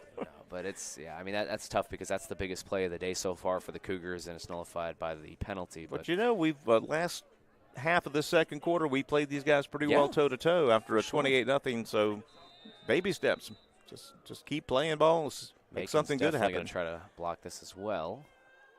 Oh, they got him. They got a partial block, and it's going to take a neutral roll. We may as well fall on it right now. Yep, they got a partial block. It goes forward, but oh, my goodness, a special teams miscue by the Cougars, and the Yellow Jackets will have super field position from the Cougar 25-yard line. Oh, I worked so hard to make this a nip and tuck game. Again, 28-3. It's not nip and tuck, but for the last 8 minutes or so, we've played even up with these guys, and now this. Yeah, but think about that swing, too. Andrews catches that ball. He's around the Randolph-Macon 30-yard line. I mean, you're thinking at least get 3 points here, cut it to 28-6, and then 5 minutes later, you're looking at, potentially maybe giving up a touchdown. I mean, that is definitely a tough swing. This could be a fickle game sometimes. Good job by the special teams, though. They got just a finger on it, and the punt only traveled ahead a couple of yards. No timeouts for Randolph-Macon. That's Remember true. that. Justice is in the game at quarterback, and Clark is back in, I believe, for his first action since, I think, the first drive of the game. Justice back to pass, little time. He's got a receiver on the right-hand side. Touchdown. Holy smokes, that was a good pitch and catch. And just like that, the Yellow Jackets sting us and make us pay. Jason Moore, 5'10", 188-pound junior from Craven County, North Carolina, on the catch. And I think we had a missed defensive assignment over there because there was nobody on the flanker there. Yeah, it's tough. You got to keep it in front of you there with just 20 seconds to go. Gets past the defense, and then, that's just a really tough swing there for Averett. Yeah, play the even football for about 8 minutes or so, and then you have this little backhand right before halftime. Elion for Iolon for the extra point. It's up. It's good. We'll take a little break. 20 seconds left in the first half. And Randy Mack uses special teams to get the score even wider. 35-3 for the Yellow Jackets over the Cougars. We're back in 1 minute.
Call for a fair catch. Oh, my goodness. You still got to catch it. Yeah, we did. Yeah, fair catch. You're part of fair catches. Catch. You do have to catch it. But Cougars will come up with the ball, and we'll see Miranda gets the recovery, and we'll see if Coach Hendry does anything wacky here with 20 seconds on the clock. 15 now. They did run the clock there. Yeah, 2 timeouts, but I would imagine it's probably just going to be a kneel. Yeah, I can't imagine anything beyond that. Yep. So the Cougars have had some signs of life here in the second quarter, but it has just been too much Randy Mack this afternoon at Daly Field for the Cougars. So we'll take the halftime kneel down, and we will start the break. Homecoming festivities coming up here at Frank R. Campbell Jr. Stadium. Cougars taking it on the chin against a very talented Randolph-Macon team. Yellow Jackets lead 35-3. We'll go silent here on the Averett Sports Network, let you enjoy some of the halftime festivities, and pick you up in time for the third quarter.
We're back live at Daly Field at Frank R. Campbell Jr. Stadium for the start of the second half as the shadows have crept across the field during halftime.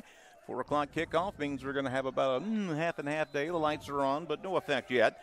Randolph-Macon with a very comfortable 35-3 lead will kick off to start the second half. We'll have some halftime numbers for you here. Drop them in during our coverage here. Sean Watlington will watch us fly over his head. And, in a 35-3 game, you expect the halftime totals to be a bit lopsided, and they are. The total offense, 247 for Randolph-Macon, only 72 for Averett. A lot of that, though, Randolph-Macon embarking on some long drives, 40 plays from scrimmage as opposed to 25 for the Cougars. Cougars only able to get 40 rushing yards on 15 carries, only 32 passing yards in the first half, and we would have almost doubled that had we not thrown a pass beyond the line of scrimmage. Exactly. DiUlio, who's been throwing the ball pretty well, will get the second half start. He'll do a counter handoff to Gabby in the backfield. He is so quick and hard to bring down. Once he gets a little head of steam, he's going to get about 7 yards on first down. Gabby Soto, 29 yards, now 36 yards on just 4 carries. Randolph-Macon this season is averaging over 200 yards of rushing offense, 209 to be exact, and in that first half, 170. So they're right on pace to, break that by a lot. And so for Averett, I'm surprised 209 is their average. I mean, they've been running the ball with abandon. Yeah, maybe 309 at this point. Second down and 2, same formation. Under center is DiUlio. Another kind of handoff to Gabby. Ooh, he gets met. He leans forward. He's going to be close. I think he got it. Okay. They gave him the little extra biscuit for breakfast, got him across the 35, and it'll be first down for the Cougars. And, you're down 35-3. I remember one time during half with a coach in high school, and we were down by a similar margin, probably even worse.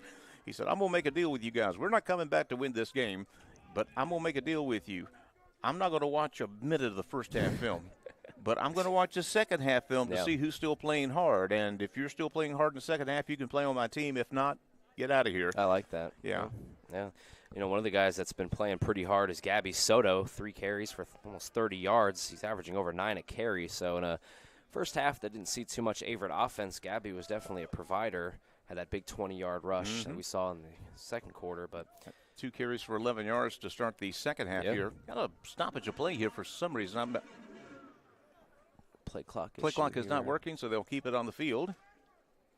Better. The football game I was at last night in high school, the play clock wasn't working at all. Oh, boy. So, that's kind of great. Guesstimated. Now, the officials, when that happens, they'll give you some grace. They'll 25-second clock becomes 30 or so. They'll just say, all right, now, let's go.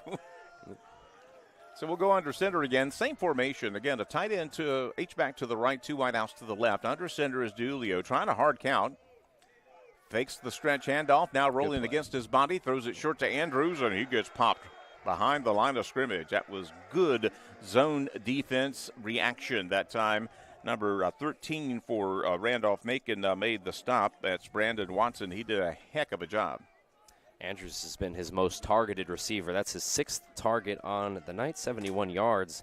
That big 54-yard catch that he had earlier in the first half, but also had that big fumble, inside his own 20, which was pretty tough. I'll take the good with the bad, huh? Yep.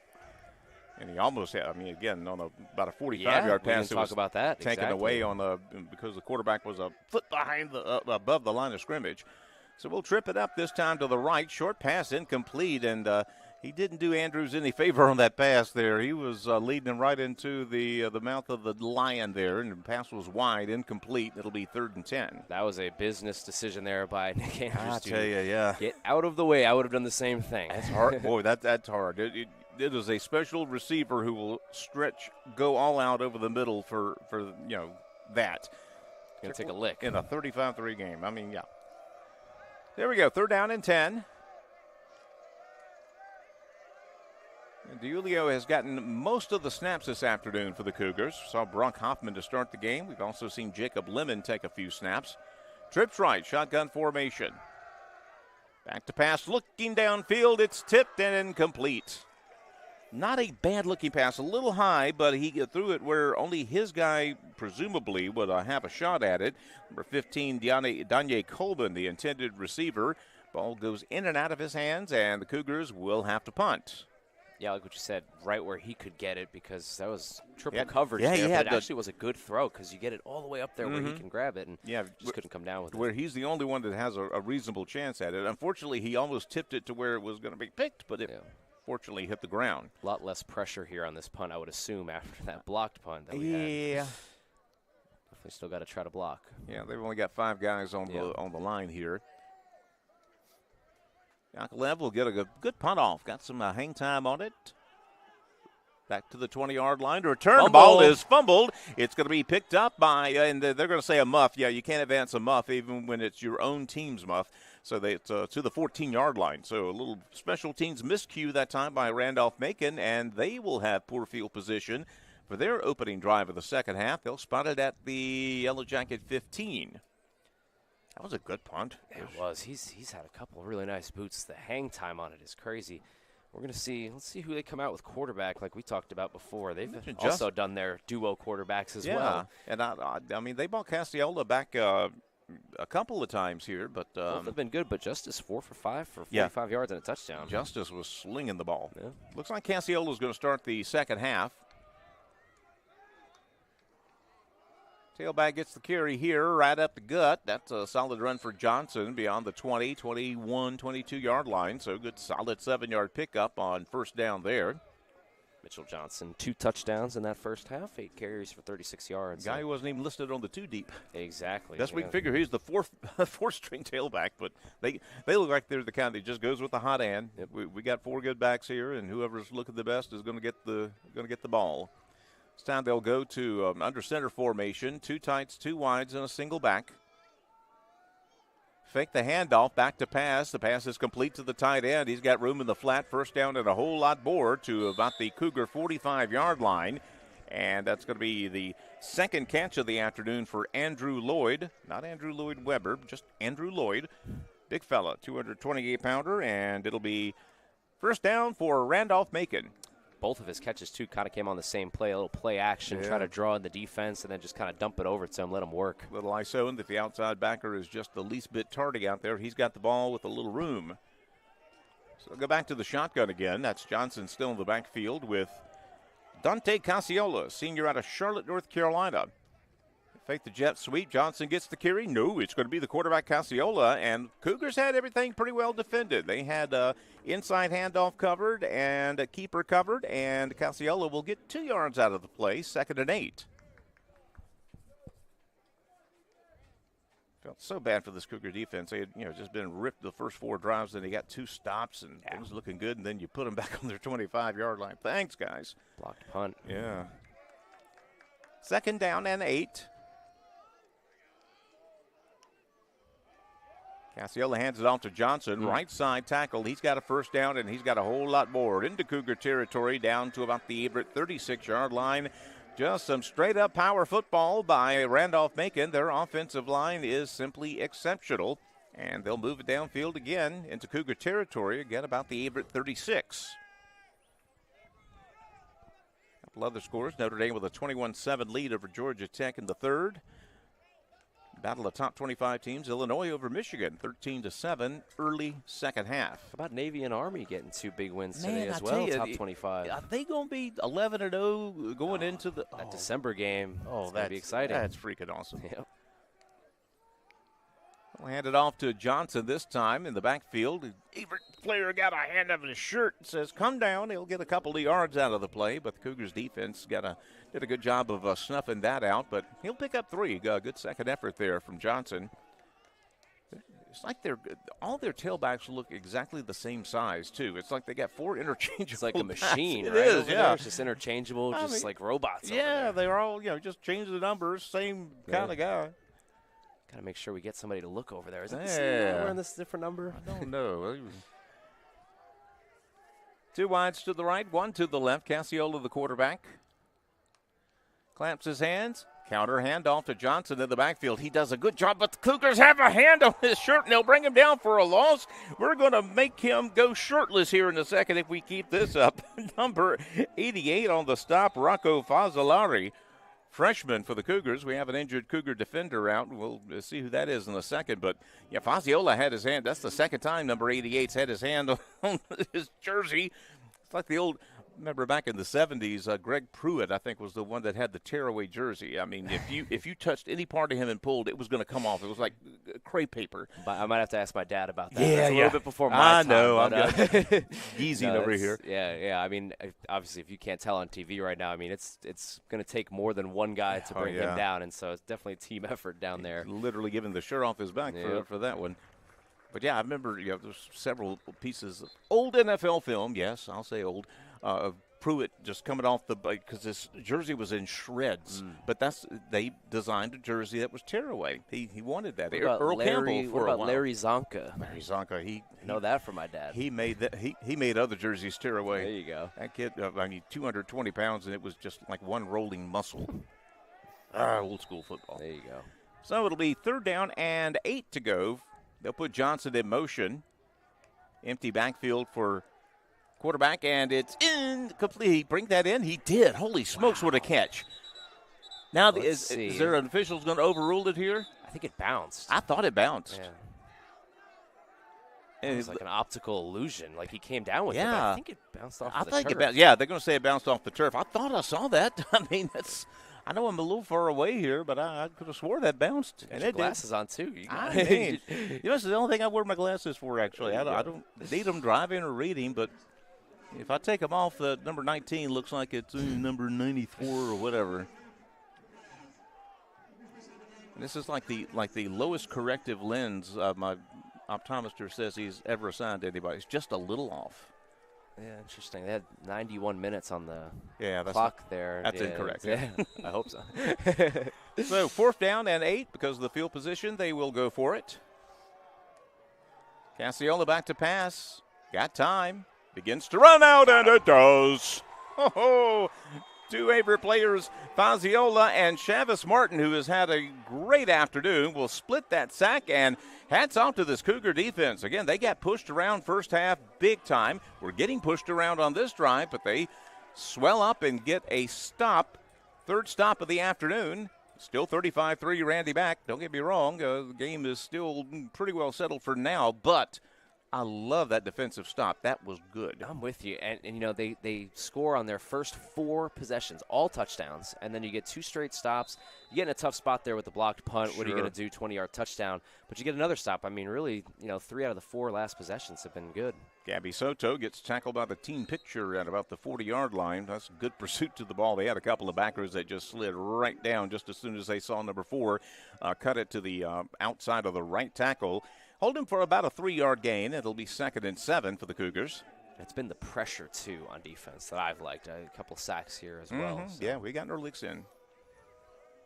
So, again, Louis Diulio. I hope I am pronouncing your name correct, buddy. But I've got a last name Vipperman. It's going to be mispronounced, okay? It's just the way it is. Diulio will go under center. Soto still the setback out of this formation. 2 wideouts to the left. Flag on the play as they'll do a stretch handoff to Soto. Good hard run to head to the 46-yard line, but now we will address the flag.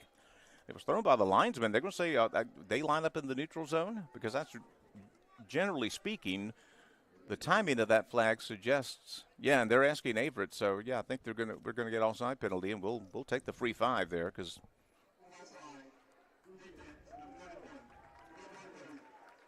yeah, we'll take the yardage there because he picked up about 5 on the carry. So instead of a 3rd and 3, you'll have a 2nd down and 3.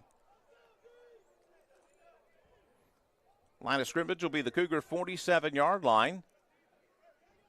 And 4 touchdowns, their first 4 possessions take Randy back out to a 28-0 lead. Since then, the Cougars have been playing them sort of toe-to-toe here in Danville. Block punt being the exception. Still under center, Diulio will do a stretch handoff to number 4, Soto. Good cutback move. That was very good, and he's got a first down into Yellow Jacket territory. He, floats when he runs. And he gets up under you, too. Yeah. He's only 5'5", so, I mean, it's like when the NBA guys were playing basketball against Muggsy Bogues. Yep. I mean, it's like when you dribble. He's right there where you're trying to dribble. I'm trying to dribble on top of his head. When we did the first game, he had one of those plays where everybody was around him, and he just squeaked right through under. I was like, where did he go? It's like, whoop, like Chris Berman out there. Whoop, whoop, whoop. Where'd he go? Soto was fun to watch because he is like a whirling dervish when he has the ball. Low man wins. If you're 5'5", 150 pounds playing college football, you're a tough kid. Fake the handoff, throws it downfield, slant pattern complete. Andrews, he pays the price, but he'll get 12 yards and a first down. Good hit by the safety there, but Andrews holds on to it. The quarterback didn't lead him too much that time. He didn't have to sacrifice his consciousness to make that catch, and he did a good job hauling it in. And the Cougars have another first down on this drive. They moved it to the Randy Mack 35-yard line. Andrews closing in on 100 yards receiving on the day as well. Having a good afternoon, filling in for Trevor Testerman, who's out this week. Of course, he would have gotten, Andrews would have gotten his snaps anyway, but Sean Watlington lines up wide to the right, 2 to the left, and fake it to Wooten. Trying right side, looking for Sean Watlington. Goes against his body. Did he bring that in? Knocks the official down in the end zone, and yes, he made a doggone catch. Official took a spill after a spectacular catch by the incomparable Sean Watlington, and the Cougars are knocking on the door. You got mossed. Wow, got up for that one. Man. Woo-hoo. Thought we might have even had defensive interference because Sean turned around and slowed down just a bit to catch the ball. There was some contact there. Boy, he hauled it in, got knocked out at the 5, and the Cougars are now first and goal. The referee paid the price on that one, yes, too. Took he a lick. did. Andrews is the H-back on the right-hand side out of this set. Soto in the backfield. DiUlio will hand it off to Soto, looking for room right up the gut. Gets beyond the line of scrimmage, only about a yard or so. They'll say he got to the 4, and that's going to be it. It'll be second and goal from the 4. Again, Randolph-Macon is still up comfortably in this ball game, but Averett is playing for more than just pride now, trying to set up the second half of this season and to get that elusive first ODAC win. It may not come today, but you get to making offensive drives like this against a very good defense. That'll give you some confidence. Yeah, we're playing really good teams here also, so, what doesn't kill you makes you stronger. So, same formation. So we'll send 2 way wide receivers out to the left. Keeper this time? No. Handoff to Soto. Oh, he gets creamed in the backfield. Yeah, their defensive line just beat our offensive line that time. There's no great insight into that. They just beat us that time. They'll lose a yard, third and goal. DiUlio wanted to maybe pull that one back. I think if he pulled it back, he might have walked into the end zone. Yeah, if that was a straight read, and it sure looked like it, he made the wrong read there. He actually loses 2 yards. They'll spot the ball at the 6-yard line. 4-down territory, obviously. I would think so. Try to cut this in half, maybe. Yeah, we got rid of the goose egg. I mean, we got that on. We need to break out the 6-pointer here. Line up 2 again to the left. Soto in the backfield. DiUlio is in the shotgun formation from the 6-yard line. 3rd and goal. Fake the handoff, throws it right-hand side quickly. Caught behind the line of scrimmage. They'll say he got back to the 6-yard line. Tried a little underneath, right to the tight end that time, but they were right there. Jameer Jennings hauled it in, but the defense was all over him. And, yep, we're going to go for it. You'd love to be rewarded for just such a good drive that they put together here. Yeah, I mean, obviously take the score out of it here. This is a big moment for the Cougars. Got to break through. Got to get in the end zone here. Come on. Find a way to do it here, guys. Again, there's no play clock operating on the field, so we don't know how much time is left as they break their huddle. They'll tighten up the formation this time. Flip Soto in the backfield. DiUlio back to pass. Pressure from the outside. He's knocked down, incomplete of the fumble. Ball goes out of bounds, but that's inconsequential. It'll be fourth down failed conversion attempt, and it will be Randy Mack football. That one stings a bit. Yeah, and you see why, just giving credit again. I mean, you see why their defense is number 1 ranked right now, number 1 scoring defense in the ODAC. They get the ball. They're, first and goal here from about the 5-yard line and 4 stops from the 5. I mean, very impressive. Got to give them credit. Yeah, they're super. Again, and it took a whale of a play for us to get into that position. Great catch by Watlington, but again, up front on both sides of the ball, these guys are just a click ahead of us. Yeah, it's the pressure. I mean, you see right there, a guy breaks free, and not much for DiUlio to do there. Score remains 35-3. Justice into the ball game now. He'll go under center in a single back set, and we got a stoppage of play, a timeout. Okay. Odd time for a timeout. what the heck? We'll take a little drink break as well. We'll bring you back for more third quarter action on the Averett Sports Network in 1 minute.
So first down for the Yellow Jackets from their own 14-yard line.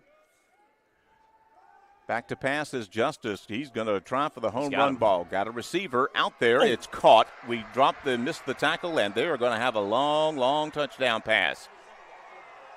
Wow. Just threw it up for grabs to Jack Landis. He beat our guy. Our guy fell down, and you add it all up, and it is an 86-yard touchdown pass just like that. Well done on both sides, pitch and catch.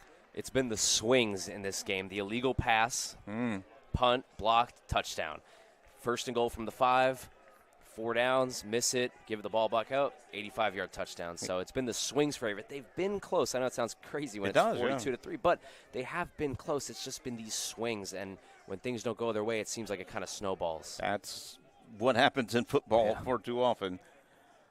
Another extra point attempt is up for Isle, and it is good. And we'll take another break after an 86-yard touchdown pass. Randolph-Macon pulling away big time here, 42-3. Third quarter action. We'll bring you back for more on the Averett Sports Network in a minute.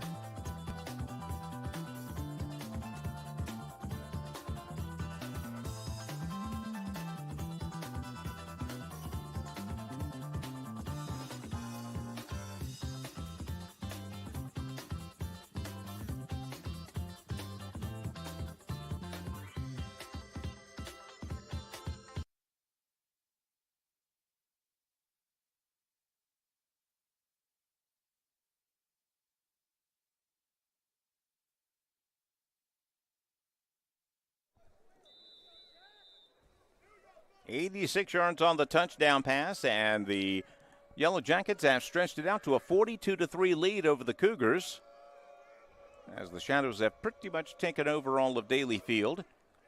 Subsequent kickoff, a fair catch called for and made by Andrews at the 5-yard line. And, rest of the game is you're playing for pride. You're playing for that second half of the schedule. You're trying to become, during the course of this game, a better football team that will improve next week and the week after that as well. And again, you're trying to lay the foundation for some future success. And we've had our moments here on offense. Again, only 3 points, but made some plays, just not enough of them. And again, on a play-to-play basis, it's just going to be hard to go up against these guys. They are very talented on the line. Yeah, exactly. And you mentioned it before too. Coaches are looking at this as well, and you want to see who's putting in effort, obviously. Sure. And don't touch that remote. It's not over yet. Exactly. Yeah. Obviously, you're trying to look to see who's giving effort still, who's really trying to improve and try to make this game something. So tell you one guy who's never going to be questioned for his effort. Guy who just carried the ball, Gabby Soto, gets ahead for a couple of yards. Again, this tough sledding between the tackles against Randolph-Macon, and he'll get a couple of yards, set up a second down and 8. Seeing a couple of new names in the secondary. That defensive line, though, they've shuttled in a couple of guys, but their offense and defensive lines have been fairly steady today. Particularly on offense, again, they just On that last touchdown pass, you need to give him 5 seconds to get set to cock a pass 40 yards downfield like that, and they gave him 5 seconds and then some. See if they can find Watlington again. Good things happen when he gets the ball. 2nd and 8, back to pass. DiUlio is pressured, throws it incomplete beyond the line of scrimmage, so there will be no penalty flag thrown on that. He got a little backside pressure from a linebacker, and actually it was one of the offensive linemen, number 92, Simmons. And it'll be 3rd down and 8 for the Cougars.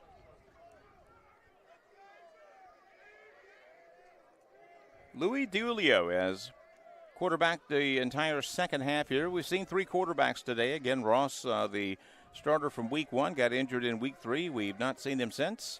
And we've been doing the best we can, shuttling in Brock Hoffman, Logan, DiUlio, or Lemon rather, we should say. 3rd down and 8. DiUlio back to pass.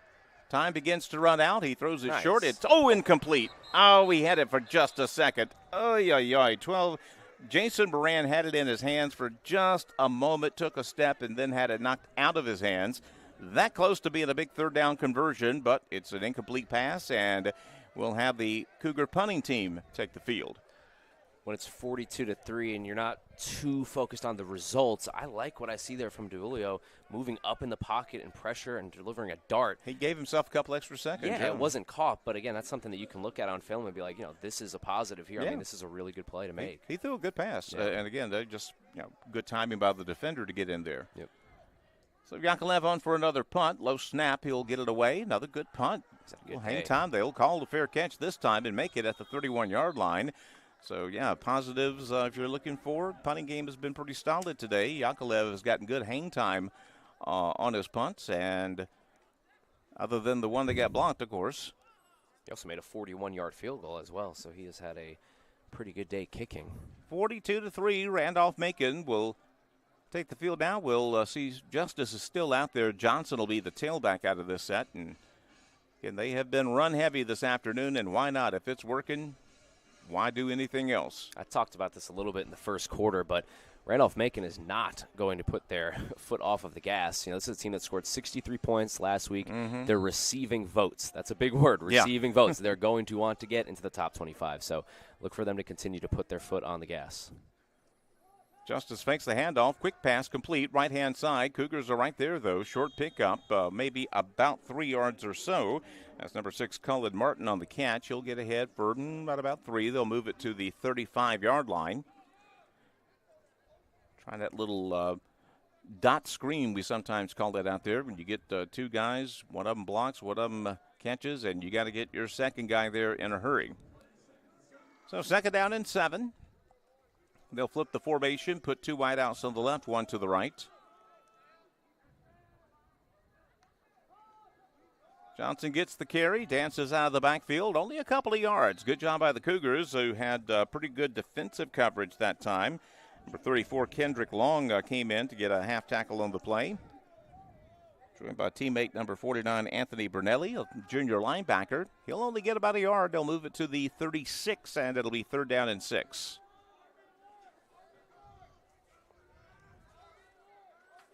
For Trey Maxwell here on 3rd down and 7, leading tackler. He's had a good game so far. So I'll tighten the formation up a bit. It'll still be 2 wides right, 1 to the left. Fake the handoff, back to pass as Justice throws it right-hand side. Good coverage on the flat, and it'll be incomplete. Number 5, Averett Kendall Spriggans with very good coverage. Cougars got a little pressure on them also for the first time in quite a while, and forces a bad pass, and we will force a Yellow Jacket punt. It's been the big play for this defense, really, after those 4 touchdowns. Yeah. 20-yard touchdown and then an 85-yard touchdown. But in the middle, it's actually been pretty good on 1st down, 2nd down. Yeah, they're not getting as many first and, or 2nd and 1, 2nd and 2 like they were in those first 4 drives where they were just like a machine. Yeah, I mean, they went 4 up and 4 down, and then since then it's just been 2 big play touchdowns. 2 big plays, you eliminate those 2 big plays, Good pressure that time, but they will get it away. Fair catch call for made, 24-yard line. Yeah, we had a couple of guys right in the grill of the punter, 27, J.J. Graves. Almost got a hand on that bad boy, but it falls short, and it'll be a successful punt for Randolph-Macon, and they'll get it inside the Cougar 25. And we'll wait for the official spot here, but it'll be Cougar football, and trying to find some positives on offense. Late third quarter action, a 42-3 lead for Randolph-Macon. Wooten will be the tailback out of this set as DiUlio, again, he's gone the entire second half for Averett. Had some good moments, too. He has, the score doesn't show that, but he's played pretty well in the second half. First down snap, fake it to Wooten, and DiUlio's going to keep it himself. Oh, boy, that was a bad pass over the middle. It's going to be picked off. Return to the 15, to the 10, cutback move to the 5, and he's just shy of the end zone. Boy, throwing it late over the middle is usually a recipe for disaster, and that time it was. The angles are different, and you can't always see those defenders in the lanes. Interception by number 36, linebacker for the Caden Bradford, a freshman. Came in from his, actually he's kind of a hybrid safety, and boy, he saw it all the way. Yeah, and the announcer's jinx by myself. Chuck, there you go, announcing 101. Be careful with compliments, because obviously he's there. He's doing great. Oh, no. Oh, he's not, yeah, exactly. And just a bad decision there. Just a bad decision there. And yeah, when you're rolling out and throw back off the middle, the defense, the angles are just completely different, and it's just a dangerous move to make. Surprisingly, their first interception of the game, a team that's leading the ODAC in interceptions. Third turnover of the afternoon for Averett. Johnson gets the carry. No, a keeper by Justice, left-hand side. Going to get dragged down shy of the end zone. Good job of pursuit there by the Cougar defense, and we're going to make them earn it, not give it to them. I think it was Maxwell on the stop, number 7. Cougars actually have been pretty decent on the goal line. They forced a fourth down earlier in the first half. But yeah, like I said, I mean, 42-3, yeah, it is what it is. But, we've had our moments today. We have not looked like a toothless football team today. Got the play clock back as well. Hey, there we go. There we go. Somebody waved the magic wand over there in the next room. Second down snap. Johnson gets the carry. He goes up the middle and gets an easy touchdown. So a little defense sets up some offense for the Yellow Jackets, and they take advantage. A 2-play, 4-yard drive and another touchdown, and they're an extra point away from a 49-3 ball game. Mitchell Johnson, the hat trick now, 3 touchdowns on the day. So that was the final play of the third quarter, so this extra point will send us to our fourth quarter break. Kyle Isle on for extra point number 7 of the afternoon.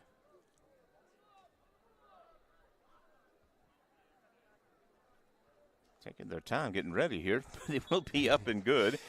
And that's how we'll end the third period. 2 touchdowns in the second half so far by Randolph-Macon, and they have stretched it out to a 49-3 edge over the Cougars. We'll bring you back for fourth quarter action on the Averett Sports Network in 1 minute.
He's had every ball kicked to him this evening. This time they'll have Kyle Isle kickoff. They usually have number 35 Graham on the kickoff, but Isle will get this one high and short, and fair catch by Watlington made at the 9-yard line. And clearly we feel more comfortable having it just first and 10 to 25 rather than trying to get a return on these guys. Evidently, that's the way we've been coached up because I don't think we've even tried to return a kickoff this afternoon. Yeah, and it looks like Brock Hoffman's going to come in now, the quarterback that we saw mostly in the first half. Yeah, it was a bad pick last time, yeah. Yeah, following that interception by DiUlio, Hoffman looks like he's coming onto the field now. We'll have Wooten in the backfield, and Yep, there's Hoffman. Hoffman got the start this afternoon for the Cougars. Again, one of 3 quarterbacks we've utilized today. And he'll start this drive under center. 2 wides to the right, 1 to the left. Stretch handoff to Wooten looking for room. Gets a couple of yards up the gut. That's been actually one of our best up-the-middle runs. He rolls forward. They're going to give him about 5+ yards on that play. Probably seeing a few number 2s, as they call them, for Randolph-Macon at this point. Again, a comfortable 49-3 lead. And we're seeing a couple of fresh numbers. Here comes Brock Hoffman back out on the field. Yeah. Our quarterbacks get a good workout just going sideline to the ball every time we go get the play there. You read my mind. I was just about to say that. 2 tights, 2 wides this time. Stretch handoff to Wooten looking for room. Not a lot. He'll get ahead for a couple of yards maybe. Well, only about 1 yard. He'll get from the 31 to the 32-yard line. And Cougars find themselves in a 3rd down and a long 3. Down 49, and actually there's going to be every bit of 3. Yeah, they'll move it back to the 32-yard line. And again, we talk about the score and whatever, but Dulio throws an interception on that last possession. Now Hoffman has a chance here on 3rd and short to show the coaches something here. Try to pick up this 3rd down. Waiting for somebody to seize that quarterback spot by the reins. Until Ross comes back, I mean, this is still meaningful here. Sure. 3rd down and 3. Counter handoff to Wooten. He don't get a thing. Oh, he might have gotten a yard, roll forward, and just between the tackles against these guys is just hard. I don't care if it's their 1s or their 2s, whatever, they are just darn good. Yeah, if they're wearing white, they're most likely in the backfield during this game.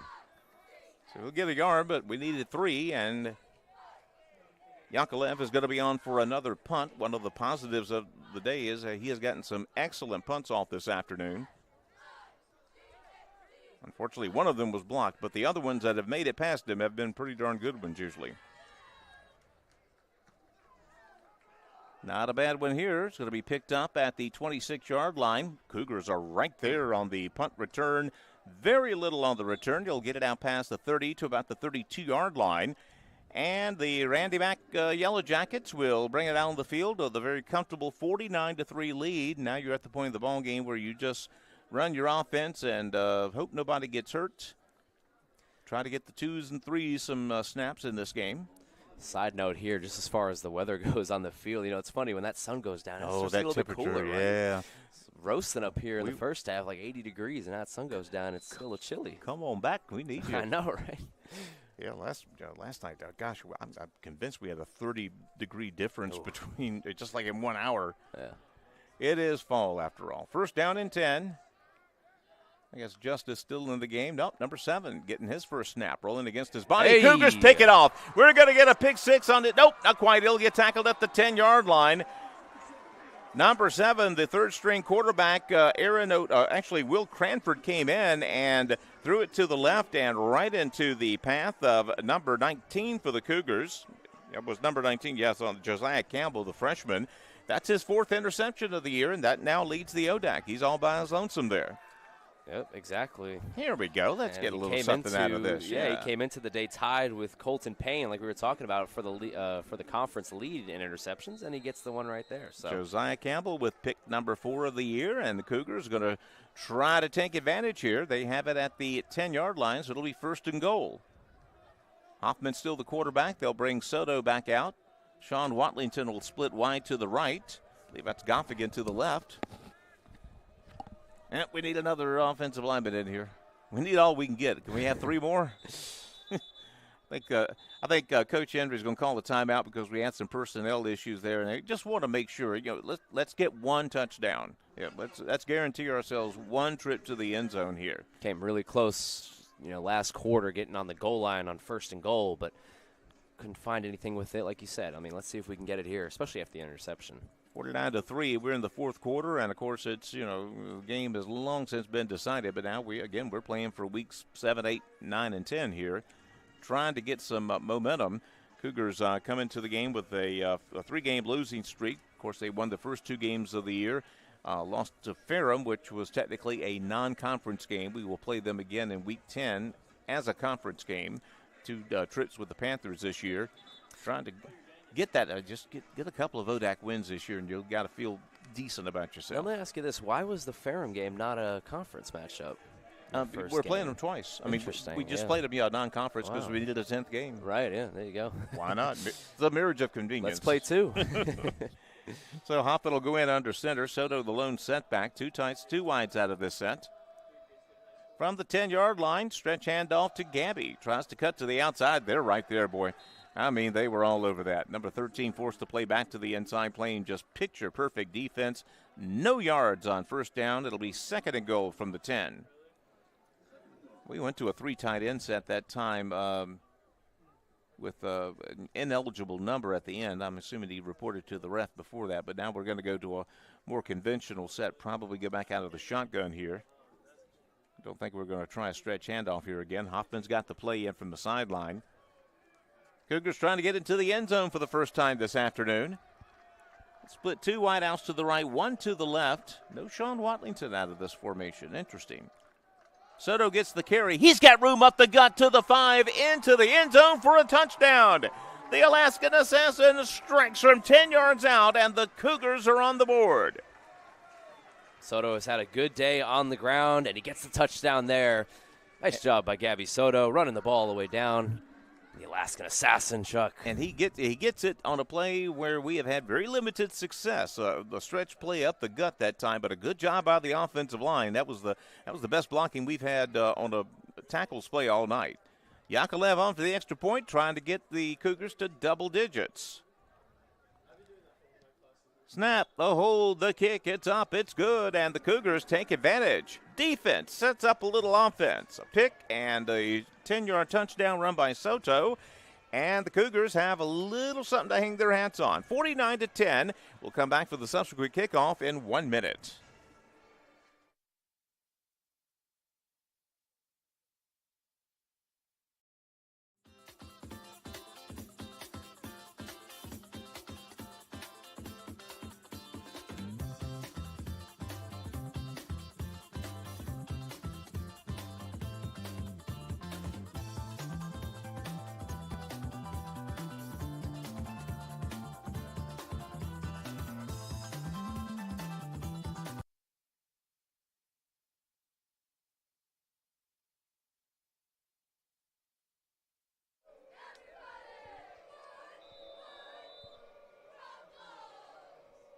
For a switch, Cougars going to be kicking off this time. Yakovlev has it teed up on his own 35-yard line. It'll be returnable from about the 8. They'll try for a middle return. Pretty good head of steam here for the return specialist, and he falls down. It trips over the 35-yard line. Turf Monster. Got him. Oh, he got him. Turf Monster is undefeated. Undefeated, yes. Never missed a tackle. And we needed that because he was going to get about 15 more yards on that bad boy. Turf Monster, one of the biggest tackles so far this game right there. Saved the touchdown, maybe. Pretty effective tackle, too. I mean, better than I could do. So 37-yard line will be the line of scrimmage, and we'll check on the personnel because last time they brought in a freshman quarterback, and he promptly threw an interception. Actually, a sophomore, Will Cranford, and he is still out there.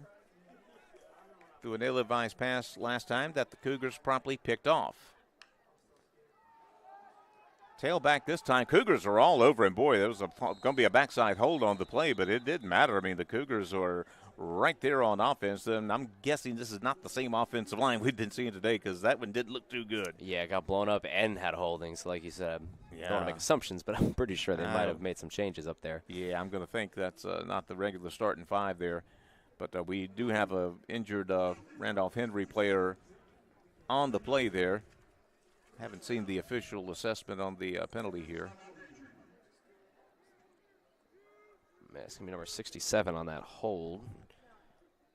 Not sure. Did they accept that penalty? I mean, it's kind of it's 10 yards. First and 20 is pretty enticing. So, yeah, we will accept the penalty there, even though he lost a couple of yards on the play. Yeah. I'm almost tempted to go with 2nd and 12 versus 1st and 20. But it's a good decision to have to make. Let's put it that way. Yeah, I hope everything's all right down there in the field. He's getting a lot of attention there from the training staff. I mean, you never want to be hurt, but much less in a 49-10 game. It's just brutal. And that's the thing, though. I mean, every football player that I've talked to will tell you that when you are trying not to get hurt, that's when you get hurt. You still got to play full speed. You still got to go all out. Because when you're checking up a little bit, your muscles are not trained to do that. You're trained to go all out. Yeah, and that's Andrew Lloyd, the tight end, who's had a couple of nice catches in this game. And you just hate to see that, starter. Looks like he's relatively okay. He's walking off with a little limp under his own power, turned an ankle or something. You hope that's all it is. For Randolph-Macon right now, the biggest win of this game right now in the last 10 minutes is health. Trying to just keep everybody healthy. Don't want to lose any of your troops in a 49-10 lead, fourth quarter. Again, Cranford, still the quarterback. Two wideouts to either side. They'll send it back in motion, making for an empty backfield. Cranford on a quarterback draw. A nifty move as he gets ahead beyond the 30 to about the 34-yard line. Good hitting going on there, but he'll get some of the penalty yardage back. And they're looking now at about a 2nd and 13 or so. So right back where they would have been if. Not far from it. Yeah, if they were declined the penalty. So we ended up with our 2nd and 13 anyway. A couple other scores. Big Ten, Illinois over Michigan, 21-7. That game just entering the fourth period. Interesting. Michigan's had a rough year, huh? I mean, by their standards, yeah. Yeah, You go 15-0, there's only one way to go. Yep. A lot of turnover there. Second down snap, handed off to the tailback this time. Good second effort there. Averett had the hole plugged up pretty good. Jackson Jones, the 5th running back we've seen this afternoon. He'll get about 3, so it'll set up a 3rd down and 10 for the Yellow Jackets. Yeah, they've given the ball to a lot of different guys today. I mean, at this rate, they're going to come up here and ask one of us to come down there and carry the rock. I'm good for one play. There you go. Then I'm retired after that. Tush push maybe? That's it. On the goal line? That's it. Still got a little weight behind me. I can put a little weight into the equation. So 3rd down and 10 now for the Yellow Jackets. Again, Cranford, their 3rd-string quarterback, is lined up at a shotgun. Jackson Jones to his left. 2 wides right, 1 left. Straight drop back. He's got time. Throws it short to the left side. It's caught, but there's 0 yards there because Averett's defender was right there as soon as the receiver went down to catch the ball. So we'll have presumably a punting situation here for the Yellow Jackets. Yeah, that looks like me in college football when I press X on the controller to just a secure catch and just fall down, Is that the new call? Because College football 25, man. How is that? I mean, great. Because I used to love the college football. It's great. Game. I got to get you on it. We got to play against each other. I got to get the system to play it first. There you go. Surprised my kid hasn't coasted out of me. Oh goodness. They got the switch. They're pleased with that. Yep.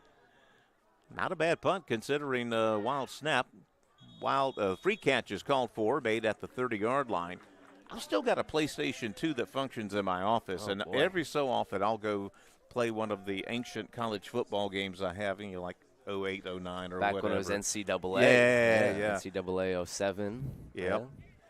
Yeah, they always liked those. I never could find a baseball game that I liked from EA or any of the others. Just none of them really. Or MVP baseball was pretty good, I think. Okay. That was EA. Might look into that. Yeah. But the hockey game, the EA's hockey game was really good. I love hockey. Yeah. Counter handoff. That's Wooten, I believe, with the carry. He'll get ahead about good second effort. He gets it out past the 35-yard line, 36. Yeah, we're talking video games here, folks. This is a 49-10 game. It's not a good sign if you're a Averett I fan. know. Wooten did get a pretty good push that time. We're seeing a couple of Averett backup linemen in there. Still 3 starters in there. And again, like we said, we've been shuttling quarterbacks all day. We've seen 3 of them today. DeUlio had his moments, and now Brock Hoffman is getting more of a chance. He's a freshman, again, out of Chesapeake, Virginia. He'll go under center. Wooten gets another carry, waits for the hole to develop, and it does. He gets out past the 40, levels a safety, bounces off of him. Hard running from Wooten, and he'll get a first down. Cougars, again, we're playing for games 7, 8, 9, and 10 right here now. We're trying to get something established, particularly on offense here, that we can hang our hat on and make us a better team next week and the week after that and so forth. Yeah, we're not sure how long Ethan Ross is going to be out, but, I mean, if he's out for more time, you're still, as a coaching staff, still trying to find that still got to get him, don't you? Yeah. Who's going to be that guy down the stretch in conference play if Ethan Ross is going to miss significant time. Nick Easley out of Halifax County High School, now the tailback out of this set. He'll get a stretch handoff, waits for the hole to develop, gets past the line of scrimmage, ball is fumbled. It's back on it. We'll see. We see a lot of Randy Mack guys saying it's our ball, but The officials say otherwise. Close. Come in cold like that. I mean, it's just, feel bad for the guy. He was a darn good running back at Halifax County High School, playing under Coach Rob Cincinnati in South Boston. And, yeah, you come in cold, get popped, ball squirts, and, yeah, the coach is going to bring you back on the sideline. That's just the way it works. Yep. Soto back into the ball game. 2 tights, 2 wides. Under center is Hoffman. Now the stretch handoff to Soto. Does a good job waiting for the hole to develop, then just barrels in there. He gets about 4 yards or so. He'll move the ball right to midfield, and it'll be a 3rd down, about 3 to go for the Cougars. His running style is so fun to watch. He just gets low, uses his height to his advantage, actually, and kind of just cuts through those holes. I mean, lack of height, you mean? Yeah, exactly. Only 5'5", but I tell you, I mean, again, we're seeing a lot of the average height of the running backs in the NFL is down to like 5'11" now. I mean, these short, those receiving squat, backs, exactly, yeah. They're tough too, and they could block a linebacker coming in. Yeah, you're in the league. You need to do all that. We'll go to the jumbo I set this time as Soto looks for room. Not an awful lot. He's only going to get about a yard or so. It'll be 4th and 2, and presume we'll go for it here at this juncture in the game. 6 minutes left. Down 49-10. I think we might have an injury here, and we do. We'll get an injury timeout. One of the Cougars injured on the play. But, yeah, we just tried to run we're bringing that big number 51 into the ball game. Actually, we're taking him off the offensive line. What we've been doing, number 53, I believe, Johnny Alston. It's Jonathan Thomas, 5th-year guy out of Raleigh, moves from right guard and goes into the backfield. We put Dallas Cash into the game at the right guard spot and put Thomas in the backfield as the biggest fullback you'll ever see, 284 pounds. And just run just a straight-up I formation with 3 tight ends and a power set, and that's what we tried to do that time. Got only a yard out of it, but sets up a 4th down and 2.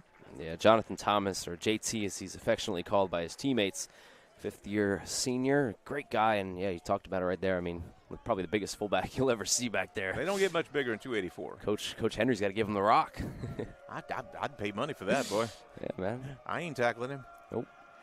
4th down and 2. Cougars are going for it. They'll spread it to a shotgun formation with 3 wideouts to the right. Fake the handoff, throws it right. It's complete. Oh, a good tackle shot. Think shot of the 1st down. Oh, my God, what a great tackle that time. Calvin Speed got the ball. As soon as he got up, trying to get upfield, he had his legs taken out from under him. That was textbook tackling. Good job by Randolph-Macon. That's how you play defense. Yeah, if you go to YouTube and type in how to make a tackle, I think that video is going to come up. I mean, he had to cover a lot of ground, and really Speed only had to get a yard, and he was able to get in there and cut down.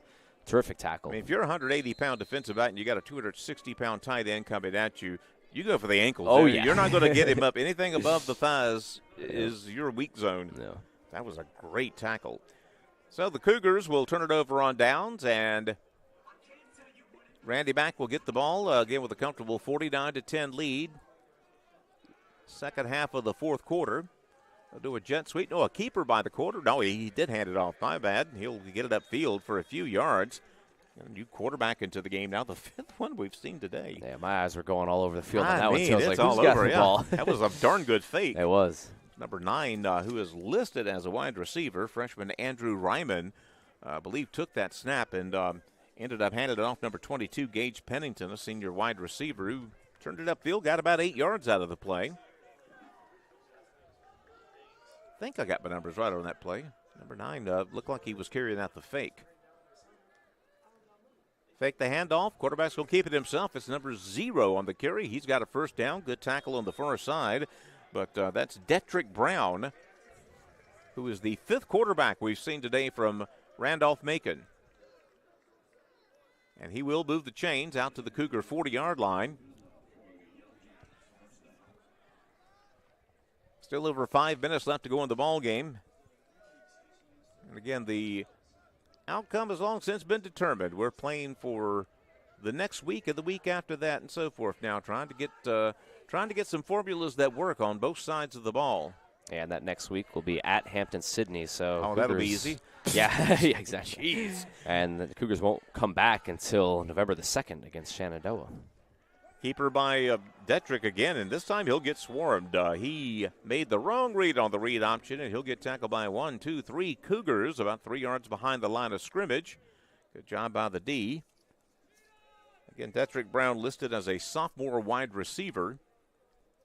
So now they're going to put number 7, their 4th-string quarterback back in, Will Cranford. Looks like Detrick Brown was kind of almost a quasi-wildcat type quarterback. And how many guys came on the bus? Hey, got a full sideline over there, buddy. Goodness. 4th-string quarterbacks. 2 wideouts to either side. The Cougars are just a bit off sides as the pass is complete to the left-hand side. Knocked hard out of bounds 5 yards into the play, but I believe they're going to get 5 free ones here because I believe our left defensive end was just a bit early crossing the line there. And by early, I mean a full second early, which is an eternity. Yep. They will back that up and assess that. Another ACC score, Notre Dame on the road over Georgia Tech, 24-7. 6 minutes left in that game. Notre Dame's getting back on track after their loss to Northern Illinois. Northern Illinois, I really scrappy though. Yeah, they're tough. I mean, they were in one of the old BCS bowls a few years ago, the Orange Bowl. One of those MAC teams, one of those directional teams where you go, oh boy. Yeah, and they actually got nationally ranked after their win against Notre Dame, and then they had a letdown against Buffalo the next week. So life in the MAC. It happens, yeah, right. 2nd down and 8 after the penalty assessment. Line of scrimmage, the Cougar 38. And Cranford back into the game at quarterback. Tailback gets the carry. Boy, good yards up the middle. He gets the 1st down, I do believe. They're going to spot him right at the 30. That was number 23, Jackson Jones. The 5th tailback we've seen today, and he looks about as good as the first 4. Again, we're seeing lots of backups, lots of 2s and 3s for both teams right now as, again, we're just trying to get out of here, both teams in one piece, get ready for week number 7 of the Division III college football season.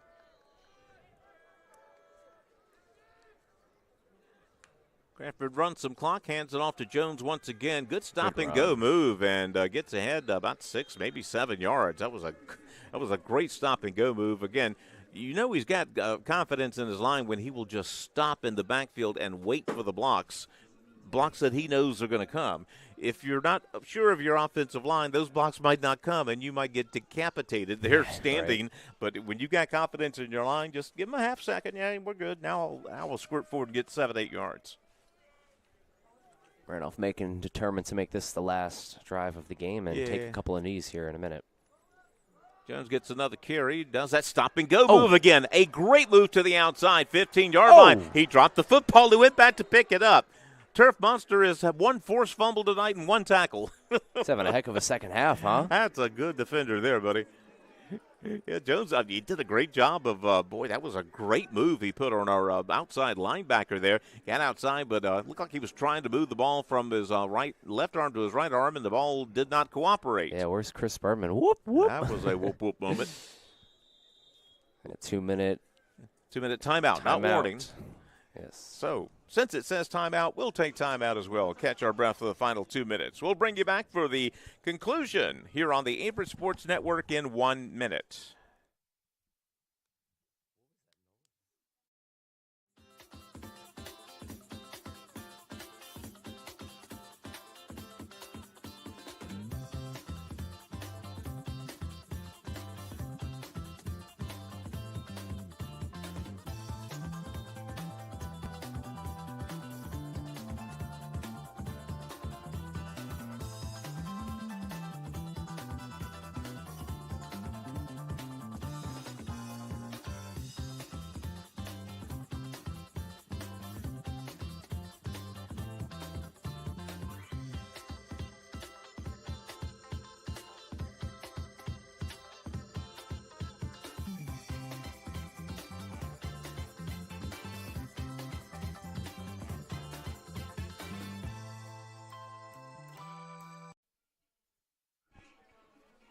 Now the college score to pass along to you. Alabama's just hit a field goal against Tennessee, and 3rd Saturday in October, one of the oldest traditions in the SEC.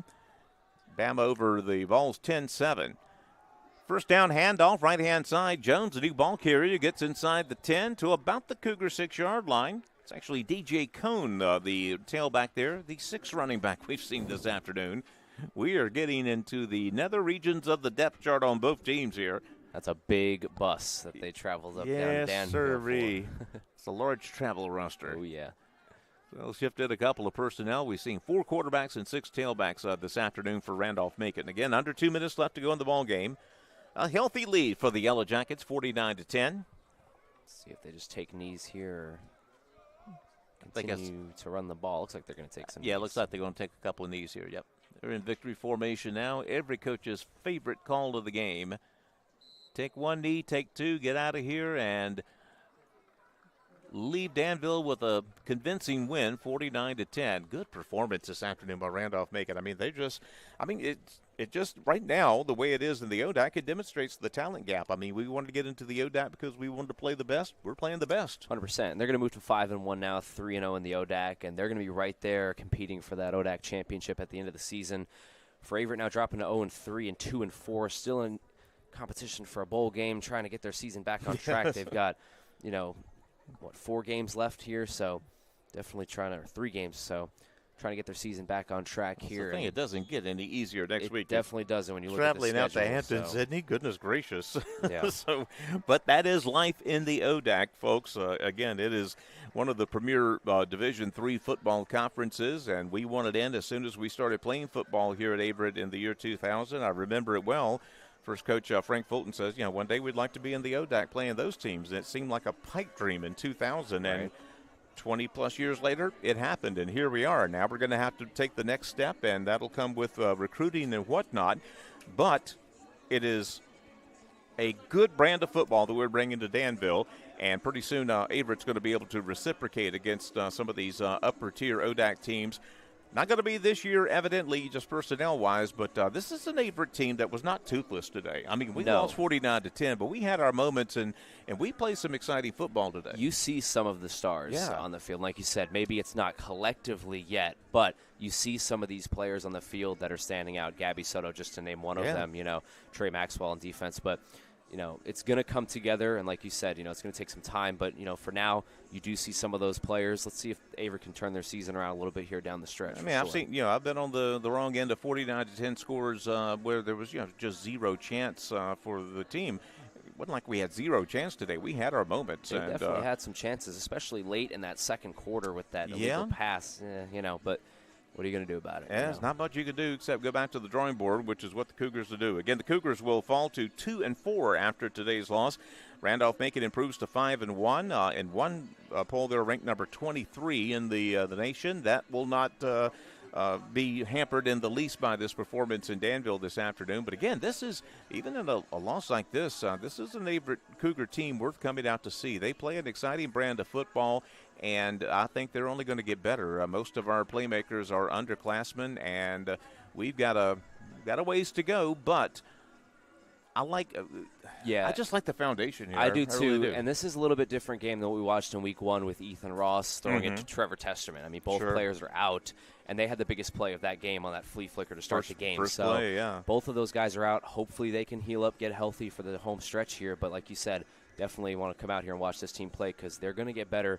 And they're going to get healthier also, which is the biggest part. Plus, let's be brutally honest, folks. A bad day at the football stadium is better than a good day just about anywhere else. Yes, sir. 100%. Averett takes it on the chin today, fall to 2-4. A 49-10 victory for Randolph-Macon. For Thomas Haney III, I'm Chuck. I have enjoyed it, as always, everyone. We'll talk at you again in a couple of weeks. Till then, go Cougars. So long. See you next time.